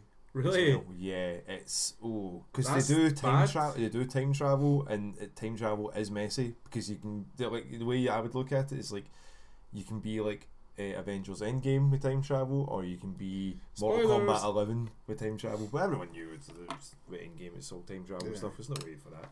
So with MK11, it's the story is just all over the place, like really all over the place, and I've heard some sort of rumblings like, oh, Ronda Rousey, like, and I was like, okay, like, No, she's in the Fed now. She's doing that, and she has starred in movies. Maybe she'll be okay. She's not the First- greatest actor. No. First line out of her face, I was like, "Oh my god, you are She's bad a- at this." She's flat when Yeah, she yeah. speaks. She like it's her accent, the way she speaks. She's flat. It's kind of like our accent. It's like But very monotone, Mhm. not a lot of emotion. I think she had trouble speaking when she was younger. I don't think she has the best speaking voice, No. which is weird for speaking over, like being overdubbing a character and like being a voice of someone. For Sonya Blade though, like as a staple of like all the stories for it, Yeah. as well as being a sort of big focus A on it. badass. Yeah, and having her just being. It's felt like that. marketing though, isn't it? It's, But then, I would have said, that's what they want. but then everyone else managed, voice acting wise, managed to do it so well. Johnny Cage. Johnny Cage, Raiden, my Liu favourite. Kang, everyone sounded Kano. Like even like Really? that's the big reason why I was like saying about the Mortal Kombat movies is because they pay a lot homage to that yeah. because Kano with the Australian accent and all that. And so you're like, they know. Yeah, I saw it in Mortal Shao Kombat too. Kahn, brilliant for that. Shang Tsung is going to be the movie Shang Tsung as well. They've got the original actor that did him Nice. That's good. all aged up and looking like it. My ass is like wee bits like that. Again, as I said, makes it a really solid game, but the story just it's nonsensical. How I is did the one that- violence? The violence is really good. It's, but again, it depends. I'm not more of a gory sort of guy. Like, oh, I like to see when things get like ribs cracked and like blood everywhere for it. Fatalities are always going to be good, and they always seem to be going like escalating how far away they can get away. Like, how much can we get away with for it? Yeah. Some of them are you're like, I don't even remember when 9 came out. I think it was Kung Lao's help. He throws down the hat and basically pulls someone crotch first through it and holds them up like Oh, that. so like And a you're like, circular saw. yeah, so he holds them Yeah. upside as he's like, holding the legs, and it's like, Ooh. and you're like, oh, that's a bit. But then now it's got to the point where it's just ridiculous, where you get Sub-Zero, like freezing them and cutting them in half, and then just like going to town. You're like, whoa, okay, guys, we get it. It's a fatality. Oh, But they it's not- it's escalate not- every yeah. time, don't they? Yeah, Like, it's escalate them. it's crazier and crazier, but doesn't take away from the game. Doesn't take away how nice it looks, how well it plays. And then, I mean, I'm not saying that Sonya Blade's character sort of Ruins it. gets ruined because of time travel. It goes back to younger Sonya and Johnny Cage before they met. It's very well, not before they met, before they got married, divorced, back together, Yeah. and had Cassie and stuff like that. It's very interesting what they do. But then you had the whole grind fest that happened with it. They sort of made it really hard to play, but it's kind of Like been cleared up. Grindfest. But it's To got, unlock characters. yeah, it was a whole not unlock character. All your characters are fine. It's more for like aesthetics, costumes, abilities, and Right, stuff. okay. But they've kind of fixed all that now, so there's not much of a problem with the crypt. A patch. Yeah, they patched it out. They patched it in. They patched us in. I got it in. You're waiting. It only took us like Yes. an hour and a half. But we managed it. They patched in an easier grind. Yes. Why is that always the way? Why do they always have to patch in an easier way? But it's because what I think They want money? happened. Well, yeah, what I think happened was that this has been in development for a good while. This has been done before Injustice 2. And when Injustice 2 came out, it felt quite grindy. Yeah, It wasn't like a complete grind, but I did notice a big change from Injustice 1 MK10 to that. I was like, something's feeling a bit off here. That's Warner Brothers. That's Yeah, Warner yeah. Brothers games. But then Even Shadow, Mortal Kombat 10 though, it had the whole crypt and you had to basically grind to get everything, you know. but it didn't feel as much as this. But then Shadow of War came out. Yeah, And then that's when I was like, okay, something's not right here. Then obviously with the Star Wars sort of happening as well, they may have just went, right, okay, we've got to somehow monetize. we've got to somehow roll this back because this is too much of a grind for people. But Yeah. they didn't expect it when they released it, the numbers to come up. But people would be able to go, okay, what am I playing here? And then all the numbers going up. It was at one time you had to do 100 brutalities to get through to a tower. That's ridiculous. It's nuts, but they've patched it out, so it's down to like 10, 15 sometimes. But I mean, it's still quite a lot you need to do if you want to get a character and it's only limited for a time. And It's fake challenge. That's Yeah. what it is. It's fake challenge. It's going. This is a it's big challenge. artificially making it more difficult rather Yeah. than making it an actual challenge. It's just but apart Pay us from money. apart from that, I really did enjoy the game. Aside for that, but I would hope they've got somewhere else to go with it, but I don't know how. What do you mean? Something else? So like with the ending sort of what Right. they've done for it, because again it's all time travel, and I mean you Right. can't, because it feels like they rebooted a reboot, because in 9 they did that. 9 was a reboot that done 1, 2, and 3. Yeah, all the way up to, I think they even got up to Armageddon technically for it. Really? Yeah, because they just sort of skipped by like it's all The just Xbox, PS2 Yeah. games, they were all like not terrible, but they were just irrelevant at that point. So 1, 2, and 3 for the Nintendo, the SNES, and the Mega because Drive there's for the most Striker and part. stuff like that. But Yeah. then like in 9, spoilers for anyone, that most of the cast get killed. Yeah, I played. So- It was they let him win, didn't they? They let him Shao Yeah, Kahn so win. that was a big thing of it. It's like you've got to let him win, and then when he won, he broke the rules of the realms, and then Mortal Kombat could be decided, and the Elder Gods saved him. 'Cause that's Yeah. all Raiden talks about, is the bloody Elder Gods. Bad Raiden. No, good Raiden. All the times like you speak to the Elder Gods, and then he Yeah. disappears. And that, I'm sick of Raiden. I'm sick of the Elder Gods. Well, yeah. So Mortal Kombat, you like it? I'd Recommend say it to us? Recommend it, but not the story, just for like. We'll play it on Friday Night Fights one night when Maybe. we stream. Yeah. By the way, we maybe. stream. We stream. Oh, we do stream. That's We'll right. tell you that at the end, but we Yeah. stream on Fridays, Friday Night Fighting games. We'll play it one night, Friday night. Keep saying Friday night. Friday night. We'll play it Mortal Kombat Sorry, 11. when are we? Friday nights. Free. What are we doing on this Friday night? Fighting. Fighting. My F's are getting ridiculous. Fighting. Fighting games. But Yeah. We'll play it one Friday. Friday. We'll put subtitles in there. Scottish. Friday. Right, so Mortal Kombat 11, great. Yeah. I want to hear about Devil May Cry. Devil- Devil May Cry 5 though, because I love Devil May Cry series. It's So a classic. a lot of people know DMC came out, and by was it Ninja Theory? Was Ninja that it? Theory created DMC, which is different from Devil May Cry. Yeah. So there was a whole thing like that. I mean, I liked it. I liked it as well. So it's hard to sort of talk about Devil May Cry 5 without talking about this, because this is the reason why a lot of people were wondering why they just didn't do 5 like right away.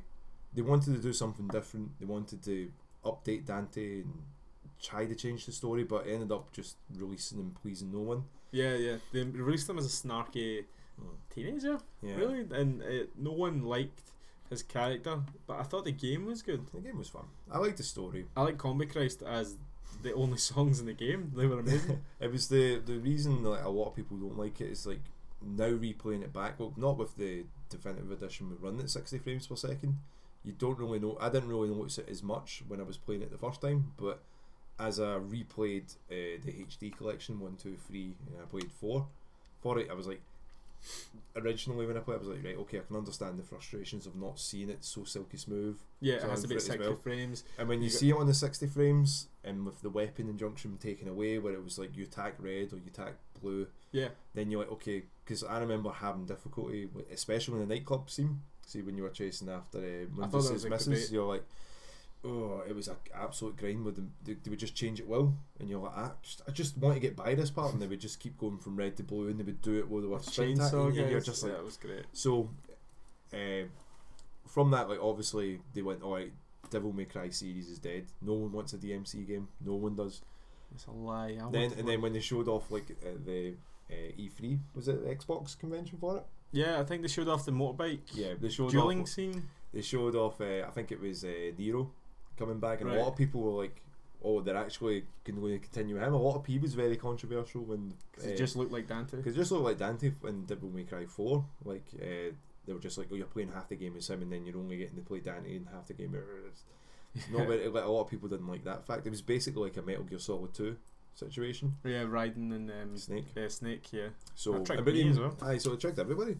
But with this one, they kind of knew that this game's just going to be all fan service, and it is just all fan service. You even get a character called V, who uses bosses from the older games as his like companions that he uses to attack, because he doesn't fight, which is a very interesting concept. If playing a Devil May Cry game where the character just sort of sticks a cane into maybe, they do a finishing blow, and that's it. So he backs off and summons Yep. these things. Yeah, They so fight he for him? summons like Nightmare. I'm going to butcher the names. I'm trying to remember them all now. The Raven and the Panther, sort of for it, Okay. and they just do the work for him. Right. Okay. So He's got his own Devil Trigger form as well, where the hair turns white. So it's a bit of a homage to DMC as well. So Yeah. you've got like, sort of one for that. Story is one of like my favourite story that they've done for it, because it even calls back to the anime. The anime is absolutely god awful, and he managed to come back to that as well for a wee sort of nod to it. Well, Avi Shankar's making a new one. Well, it's a he's Netflix new. exclusive as Yeah, well. it's but going to be like Castlevania. And like that's pretty solid. So the whole story for that is just fan service right at the end, fan service, and you're like, yeah, and things that people have been rumoured for years talking about with characters and gameplay for it. It's tight with all the weapons you get. It's one of my favourite games. I think it's game of the year at the moment. Game of the year for you. Game of the year for me at the moment. Nothing's really topped that, apart from close to like Tetris 99 maybe. Tetris 99. Tetris Battle Royale. But that's like, I don't really want to spoil any of the games for it for people, because it's like, I would say if you're a big fan of it, you'll love like what they do with it. I certainly did. And then I've still been playing through it because I'm trying to do Bloody Palace, but it's challenge mode? Oh yeah, so you've got to go from 1 to 100. Your last, or the 100 one's basically the boss of the game. Okay. But if it's like it's just as hard as the other ones, which were basically, it's just like hell. You're going through a hellscape, and every 20 you fight a boss from the game. So every 20 you're going up in steps for that. And usually when you get to 100, it's not red anymore, it's all godlike, it's clear, right? And it sets the tone of what you're going for, and it's like they're hoping it's going to be like that. I'm staying away from spoilers because I want to see, is it going to be what I think it is, and then I'm like, yeah, I want to have this on. A fan service game is what you need after the games plummet in popularity for a while. But it's more that they didn't think that people wanted it, and then what it did, apart from like, you get the people saying below expectations, it exceeded expectations for it. I think it was like 2 million units it sold. Like, and then people are like, oh wait, people want this game, and you're like, yeah, Capcom. Of course they did. Capcom are ridiculous with their game releases. Like, no one wants a Resident Evil. No one releases Resident Evil 2 remake, releases Resident Evil 7. They sell loads, and they're like, okay, maybe they do want an original Resident Evil. Yeah. People don't want a Devil May Cry. We'll release a Western Devil May Cry. It doesn't really hit the heights. Then they release Devil May Cry 5, and it exceeds it. And it's like they don't know how to plan ahead. Yeah. It's more like, I think it's more because they don't want to put in uncertainty, because like, that's why like Street Fighter's been suffering as well, because they're thinking of making Street Fighter the newest Street Fighter, not Street Fighter 5, free to play. Really? For it, like it's rumored to do that because they're trying to make it like Killer Instinct they did for the Xbox. Street Fighter's too big a property to do that with. But the problem is, it's because they kind of got in bed with Sony. They were thinking that Sony funded the development of Street Fighter 5, and then because of that, they had no say on when it was getting released. It got pushed out way too early with no cutscenes, nothing like people were expecting from older Street Fighter games. So then it kind of annoyed Street Fighter fans, and then that's when you had the Arxis coming up with their games of Guilty Gear, Dragon Ball and just taking away a lot of their fans. The Dragon Ball FighterZ has destroyed Street Fighter and Marvel vs. Capcom. Like, it's took over that like gaming landscape for them, like the tournaments and stuff like that. So mostly that's why Dragon Ball's better than all of those properties. So that's why Capcom have like sort of panic buttoned, I think, with Resi especially, because people have been harping at them for years. Do a Resi 2 fan make, do a Resi 2 remake, because they had fans that were remaking that engine for them. Yeah. And then suddenly they went quiet, and then suddenly when they did the trailer, a lot of people like, that kind of looks like that fan game that was getting made. Did you? And they were just like, no, we didn't. So yeah, we don't know what they're saying there. So hopefully, from what the rumours are saying, Resi 3 Nemesis is getting made in the same engine, because it's in the same sort of time. It wouldn't take them long to make another one. No. It wouldn't, and then you'd have every single HD. Resident Evil game in HD on Xbox, PS4, probably PS5 and probably Xbox. Switch as well. Switch as well. What are they calling it? It's the Xbox Sad forever. Is there a name for it? Xbox Returns. No, Xbox Sad they call it. See the standalone disc. Oh, a standalone disc. Sad. Xbox really Sad. they kept it the same size though. Yeah, that was ridiculous. So silly. Right. Now I get to talk. Yeah, what about you? What have you been playing? Halo. I've been playing Halo online. Halo. Yeah, and I've been losing a lot, but bit of nostalgia, take you back. I'm starting to get my skills back. Yeah, getting those reflexes. Yeah, you gotta get your reflexes back in Halo 3 especially, because it's all about timing. Halo's a weird first person shooter because it's not about who sees who's first. Yeah. Like Call of Duty, Battlefield, those ones. You've got a shield, you've got a lot of items. You can take a couple. Yeah, it's a lot of fun as well. Yeah. Well, we were playing a couple of nights ago. I was having fun. Yeah, the assault rifle, elbow is the best combo in the game. It's a staple. Sticky grenades, swords. Like it's probably the most different first person shooter out there now. Like Titanfall 2 is my favourite first person shooter ever, but Halo is right there behind it. Especially this new Master Chief Collection with its updated matchmaking. Yeah, I didn't expect it because I got Master Chief Collection when it came out for the Xbox. Like when the Xbox One first came out, when they had the game with it, and then nothing worked. Remember I was telling you when you was getting your achievements, it just nothing worked, and it was killer. Plagued with problems. Zero matchmaking. It was super ambitious, taking 4 games and turning it into one game with 4 different multiplayer options. Like I think it was too much for that Team 343. Yeah, they took on too much too quick. And I couldn't deal with it. I think Guardians suffered because of that as well. I may have been the only person that liked Guardians. Yeah, but again, it's not like it plays a lot better. See on the Xbox One X. Yeah, I agree with that because I had a wee go over it and went right. This plays a lot better, but maybe because it's been updated and all that since I got it. Because I remember saying that was like one of my most disappointing games. The advertising lied to you about Halo 5 Guardians.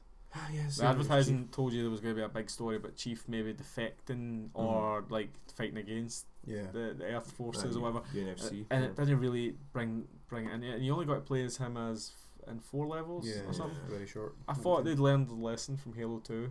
Like no one wants to play as anybody else. We want to be the Master Chief. No one wants to be Arby. Arby's cool, but I like Arby. He's too wee. He's too small. He's too small. He's not small. I want to be 8 foot tall, steroided in my nut, like big gun. Just punching people. Master Chief, send you on a suicide mission. Yeah, like home run. Weird voice, like I can't do it. I'm not doing it. I want to be Master Chief. That's all I want to be. But Master Chief Collection is amazing now. But see, between ODST, I think Reach is coming out as well soon. Halo Reach is getting remade, and that'll be good. I've seen ODSTs on as well. The great thing about the Halo Master Chief Collection is the remade music as well. Yeah. Have you heard it? Like the Halo theme is amazing. Gorgeous. Like there's so much content in that package. Like you can't go wrong. From multiplayer to the single player, there's so many chapters. Like you can play the whole the 1 to 4 as one game. Yeah. As a lot of chapters, one after the other. I haven't done, but I plan to do. You could. It's way too long, but I would want to go back to multiplayer all the time. I want to play multiplayer constantly right now. So what made you go back to it recently? Because it's obviously it's not exactly a brand new game. It's been out for a while. I'm not impressed with new multiplayer games. Right. That is pretty much it. I'm not a battle royale player. Titanfall 2 has kind of died. Doesn't have a lot of players online. That's my favourite online game, and it's so underrated. But I think Titanfall 2 got a bit of a resurgence with Apex Legends coming out, but it's obviously not at the same level it was when it. A lot of reason why it's because they were saying that if Apex, if Apex didn't do too well, they wouldn't be doing a Titanfall 3, and they've delayed Titanfall 3, and people that's crazy because Titanfall 2 was the best first person shooter of that year, better than Call of Duty, better than Battlefield. But then EA decided to release it in the week between Battlefield and Call of Duty, which was ridiculous. It was ridiculous. Bad time. No, it's not bad timing. It's purposely done. Yeah, it was either meant to take sales away from Call of Duty, which it didn't do, and go alongside Battlefield as a sci-fi shooter and their World War One shooter. I think it was Battlefield 1 that came out. Yeah.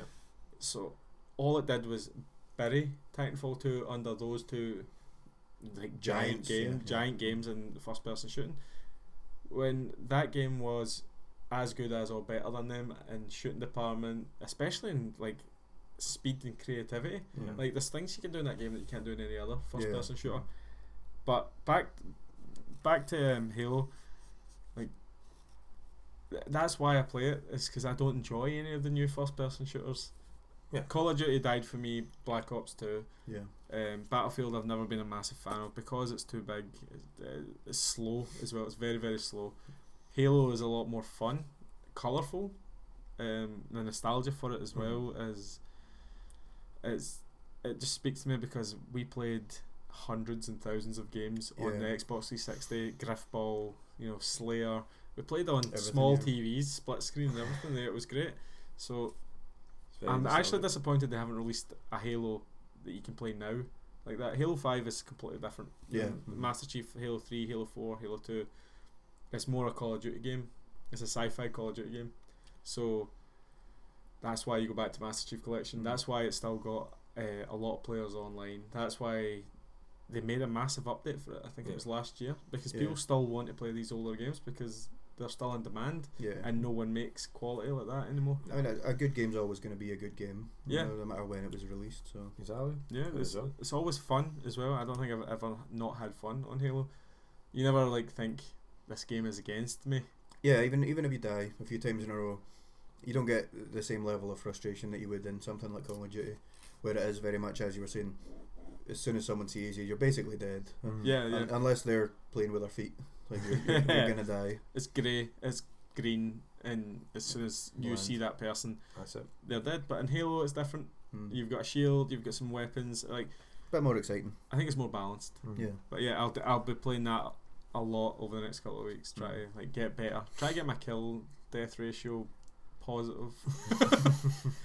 That's a big ask. Yeah, that's a big ask. I've seen you play recently. No, you are definitely getting the skills back. We'll try and get some streams of it going for the next couple of weeks. Only when I get better though. I embarrass myself. Let's talk about some TV we've been watching the last couple of weeks. Hamish, I have been watching Lucifer season 4. I've been waiting for this season since the very end of the last season. Yeah. Obviously, but the biggest thing for this is that Netflix picked up when it was cancelled after the last season. Yeah. Now season 3 was probably the best out of the 3. No. Yeah, I just think Tom Welling. It was good, but as he played Cain. Yeah, the first murderer. He lived forever. As in Cain and Abel. Yeah, Cain and Abel, the Bible story, if anyone didn't know. But I thought it was like the Bible. That thing. Don't know that the Bible. Well, I thought that was the best season. I thought it was a strange decision to cancel it, but I was really glad when Netflix picked up because I really like this show. Yeah. Season 10 was a distillation of everything. Season 10. Season 10. Season end. Season end. What did you say? Season 4. Season 4. Yeah. Season 4. I was going to say 10 episodes. It's 10 episodes is a distillation of everything that happened before it. Like it was almost pure Lucifer. There was no filler episodes. There was no B stories that didn't lead anywhere. It was literally the best parts of the show. Neatly packaged. Yeah. His butt was in every episode. Tom Ellis. Yeah. They got away with so much more because it was on Netflix and not on a cable TV channel. Yeah, they get a bit more freedom, don't they? Which I mean, it's Lucifer. You kind of expect that. You know, it should be a bit riskier, a bit raunchier than it has been in the previous seasons. 10 was good. I think they could have maybe done 12, just for a bit more. But that's maybe just me saying that because I love the show and I wanted more. Yeah. I think it was 22, and then the extra 2 added on in season 3, the kind of non-canon ones. Yeah, the filler episodes. That was too much. That definitely dragged out. But season 4, what I like, obviously there's the inclusion of Eve as well, Adam and Eve, and I was worried they were maybe going to do this love triangle thing again, which they had with Lucifer and Chloe and Cain. Yeah. And I was like, I don't want to see that again. But they stepped away from that. You know, they didn't. It retreads old ground. You've already felt those things in the story. Yeah. Why do you want to go back? Yeah. Do you think the only reason they did that was to get new audiences in because it's on Netflix now, rather than just sort of like they know that it's coming from TV, but just a quick reminder for people? Like, oh, this is what it could be like. Yeah. That's the main reason why. See, the thing is with Lucifer, obviously there's a whole wealth of stories that they could take from, you know, from the comics and from obviously just the Bible mythology. Yeah. And I think they did really well in adapting that in a TV show. It's just one of those shows. Doesn't sound like it should work. This is the devil. This is Lucifer helping a detective solve crimes. It's a ridiculous premise, isn't it? Yeah, it does sound silly, but they pull it off so well. You know, I think anyone that gave it a chance would enjoy it. The cast actually makes it so much better. I think they cast Tom Ellis perfectly as Lucifer. He is like charming. He he's really great in the dramatic scenes. He's really getting the action scenes as well. Like and they upped the budget this season, so the action scenes are longer and they look better. Yeah. Like before on FX, I think there wasn't as much money, so the action scenes were more CG, but they were rubbery CG. Yeah, it wasn't quite polished enough. Yeah, and you were like, oh yeah, I get it. It's TV action. It's not budget. That great TV budget. It's not massive budget, yeah. Now we got that Netflix money.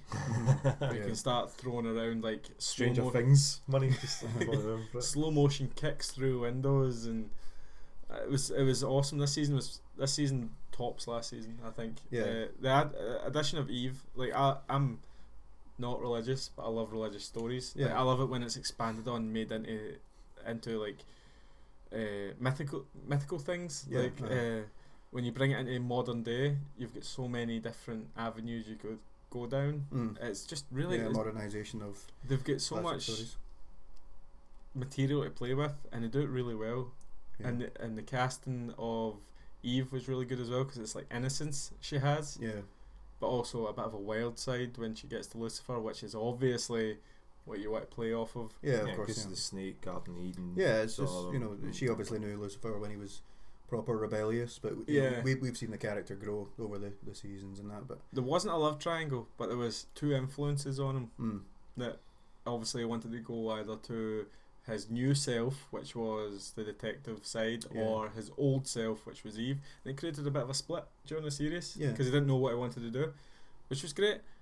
And then at the end, there was obviously the big finale. You could stop Lucifer here. You could stop making it here. You could you could finish the show. I think it'd be stupid to finish it now, though. I think so too. Yeah, I would definitely like to see what's going to happen next. They could, but I think it would be a bit unfulfilling if they left it there.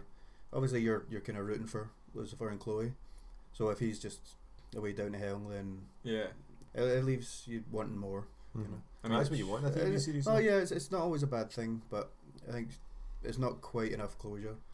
Now I was talking about casting, right? And in this season you have Graham McTavish, who comes from our neck of the woods, comes from Glasgow, Glasgow, right? But he is one of the best actors I've ever seen. He is so good. He steals all the scenes he's in. He plays a priest at the beginning who gets possessed later, and he hams it up as the demon so much. It is brilliant. He's a big voice actor, I think, in games. Yeah, he's done a couple of Call of Duty characters. I was about to say Call of Duty.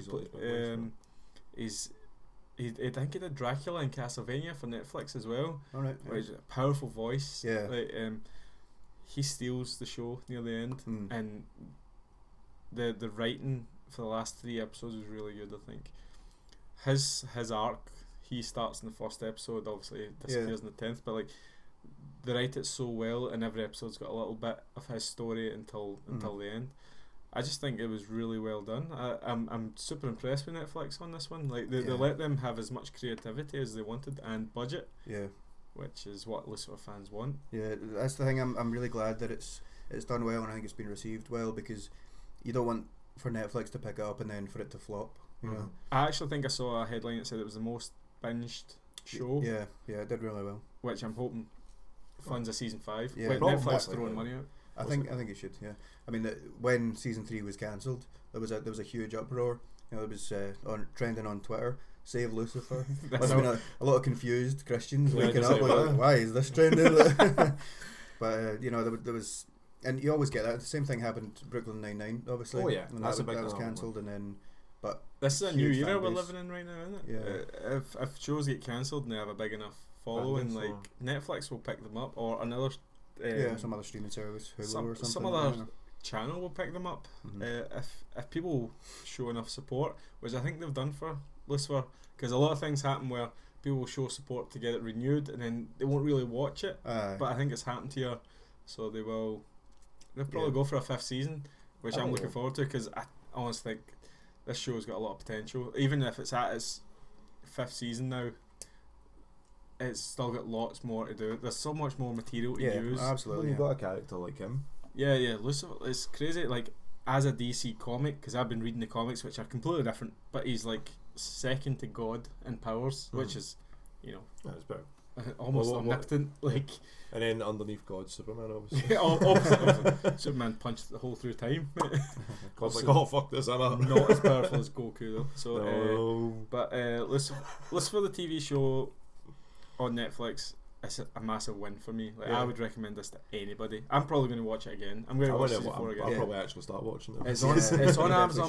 should. Right, it's on Amazon. Season 1 to 3 is on Amazon Prime. It can be hard going at the beginning because they're trying to find their feet, trying to find where the formula is. But Tom Ellis and Lauren German, they have great chemistry. They push it on. You always feel like that though in the first series of things. It's like that, or first episodes is generally pilots. I mean, pilots are hard. Always ones you watch for, like Scrubs is a big one. Scrubs That first episode, you're just like, oh, that's a bit rough. Yeah. Do you know what's a funny one? You've Big got Bang Theory. It's a very funny one to watch. Big Bang Theory. That's totally The writing different, went up isn't and it? down. Yeah, it's not. See the pilot for it. It's scary how different it is. Yeah. Because it's basically like How You Met Your Mother sort of one for it, and Sheldon's very like obviously he knows like about things and all that rather than as Being that weird autistic. quirky, as being a very autistic sort of for it. It's very strange because it's the way it's shot as well. It's all dark. It's not bright and popping. It's like it's but not then played you for cheap laughs like the later seasons. Yeah. exactly. So then like obviously when after that like you have to find the formula that works. And then when it works, then you make that money. Then when you make that money, Oh, we know when you make that money. you make that money. Get saunas and stuff. But yeah, I would tell everyone I know to watch Lucifer. Definitely. Great And show. give it a bit of time. Like You like should Dom watch was- Lucifer I will and watch it. let us know what you think. Aye, I will. Like, Yeah. watch season 1, watch season 2, watch season 3. Season 3's got Superman in it, Smallville Superman. Yeah. Yeah, he's got big arms, and that's pretty much the only description you can give. Super And that's small. what they describe him as in the show. It's a lot of good characters, good cast, great stories. Like, I don't know how it's not blown up like as much as it should. Yeah, but it'll probably be my slow burner. It might be one Yeah. of the ones. It's not going to be like go out the just like going to the races like Stranger Things or anything like that. Especially like They had a Netflix has different got budget. it's not exclusively Netflix as well. Yeah. Stranger Things. It's not like one of those things that they're going to be pushing to the moon because Yeah. they go, why have you got that season? Oh, it's on the competitors. We'll still jump over there. They'll That's wait. very risable. They'll get the first 3 seasons off Amazon. Yeah, I think it's on American Netflix on season 1 to 4, but on UK, Ireland, Europe, it's got Contracts season on 4. Yeah, Yeah. it's I think it will get more exposure now. Like Netflix are leagues above places like Fox for advertising. yeah. You know, the promos that they put out and stuff like that. I think they'll get a lot of attention, and you know that'll be part of obviously the whole fan base waiting for season 4. But there must have been a lot of new viewers brought into it as well for it to be, you know, trending so highly and that. And Yeah. I think a lot of that's down to just Netflix's marketing department are great, basically. Yeah, they pushed Tom Ellis as the guy because he is super charming. Like, see, Yeah. he's only ever been in what I've recognised as Miranda, which is a terrible BBC. I think it's a BBC comedy, Yeah. but he plays like the handsome guy in that Yeah. the kind of ugly lead likes. Right. Okay. Less desirable. Yeah. It's like a For I don't- lack of a better word. I didn't know I didn't know I how to would say explain, but like charming. he is the charming character. No, and she's the charming girl. yeah, she's hilarious, but she portrays herself as ugly to the charming character. He's always looking for Yeah, someone it's else. just that old kind of trope. Uh, Yeah. He is a really good actor in this role because he's, you know, the devil's meant to be. He's meant to have a mojo that's meant to persuade you. He's almost like a con man. He's got that image to him. It's Yeah, really good, yeah. which is completely different from the comics where he's just a super being. Aye, like, I don't need to be persuasive. I can do whatever I want. yeah, he just shoots fire. Yeah. See that? Yeah. I'm taking that. Yeah, the devil creates his own universe in the comics. Yeah. That's how powerful he is. But yeah, definitely recommend it to, Cool. to listeners, and Dom, you should have a Dom, listen. watch season 1 to 3 and then season 4 and then tell us about it, right? That's no problem. I'll do that then. Even though I'll your do the opinion's homework. terrible. What about you, Dom? What you been watching? So I've rewatched Final Space because it's been out for a while, and season 2 will be coming out soon. So it's just to sort of catch up on that. Is that a Netflix original? It is a Netflix original, and it's done by Conan O'Brien. So Oh, yeah, oh, so He wrote some of the best Simpsons episodes. that's one of the reasons why I was like, I'll give this a chance. First episode, you're like, I'm not too sure about this Gary guy who's the main protagonist who Right. is locked up on this ship against his will because he stole a space elite ship. And space he's just bombing? so he's basically in space prison at the Right, moment, okay. and he sort of wants to get a cookie from the vending machine, and the computer's like, well, no, you're not getting anything because you're still in lockdown. Spacecapades happen. It's all crazy. Sort of happens. This big, powerful, galaxy-destroying aliens born. But it turns out it's just a cutesy wee thing. You've probably seen the wee green guy. Yeah, I've seen it. So he's like a destroyer of worlds, basically. But he's a cute wee thing. But you've got like a Lord Commander played by David Tennant, which is really good. There's a lot of ones like that, and has it got a good cast? A very good cast. John DiMaggio's in it as well, like Bender. Thing for it, and I think it's like that's what I like about it. It's very Futurama. You mean Marcus Phoenix? Marcus Phoenix, or right. He plays so many characters. Like he's still always getting work. But there's he meets up with like because he's very like, a loner, like because he's been on a spaceship by himself. He's like the whole sort of like premise is he meets this lassie at a bar who thinks like, oh, she's a commander. I'll just pretend that I'm one as well, and that's the reason why he gets into jail. But he keeps trying to send her messages and all that, and realizes that it's not doesn't realize that she's not received any of them, but keeps sending them thinking that she's responding and know who he is, but she has no idea, and there's a whole sort of other plot with her discovering that there's some like dubious things happening around them, and they want final space, which is, I don't want to spoil what that is, but it's a whole sort of I feel you're dancing sort of thing. around a lot of spoilers here. It's a whole sort of cosmic thing that happens, and that's what Lord Commander David Tennant's wanting to achieve. I'll break this down into 5 words: cosmic, space, Commander David Tennant. Cute world destroyer. Cute world destroyer. There's also like he's. Is it an adult animation or is it more? I'd say it's Simpsons. I would say Simpson, Rick and Morty-esque sort of one because it's like all this. Yeah, it's very like it can be violent, but it's not like crazy violent. Right. Okay. Like, it has its humor moments for it. It's like when he's locked up, he's allowed to go out and do some space missions to sort of get supplies back for the ship. Meets a walking cat called Avocado, which is such a good name for a cat. Like and then he's on a mission to get to Lord Commander, who's kidnapped his boy. So it's a whole sort of adventure that happens there as well. So the Lord Commander puts him in space prison. No, Lord Commander doesn't know anything about Gary, who's the main guy for it. I think I need to watch this. But yeah, Ron Perlman's in it as well. For a wee bit, he's pretty good. I was like, how is he? Because the real Hellboy. The real Hellboy. Because like I heard his voice. I'm like, is that Ron Perlman? Nah, it wasn't. He's got a distinctive voice as well. But yeah, he has a good couple of moments in it, and is very worth a watch. A good watch. Like fans of Simpsons, Futurama, Rick and Morty kind of thing. I would say they would really dig that. Lloyd in Space. Lloyd Disney Channel fans, no. That one's over my head. But I would say like especially the way it ended as well. It's very like interesting direction what they're going to go.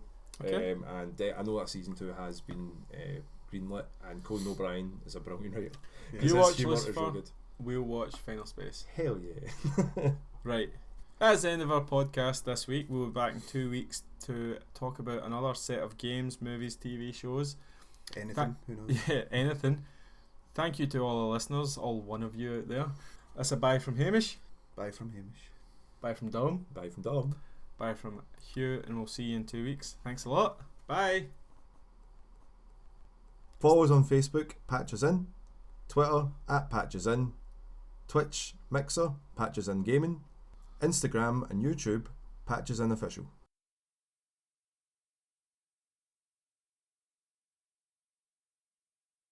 We got a podcast, boys!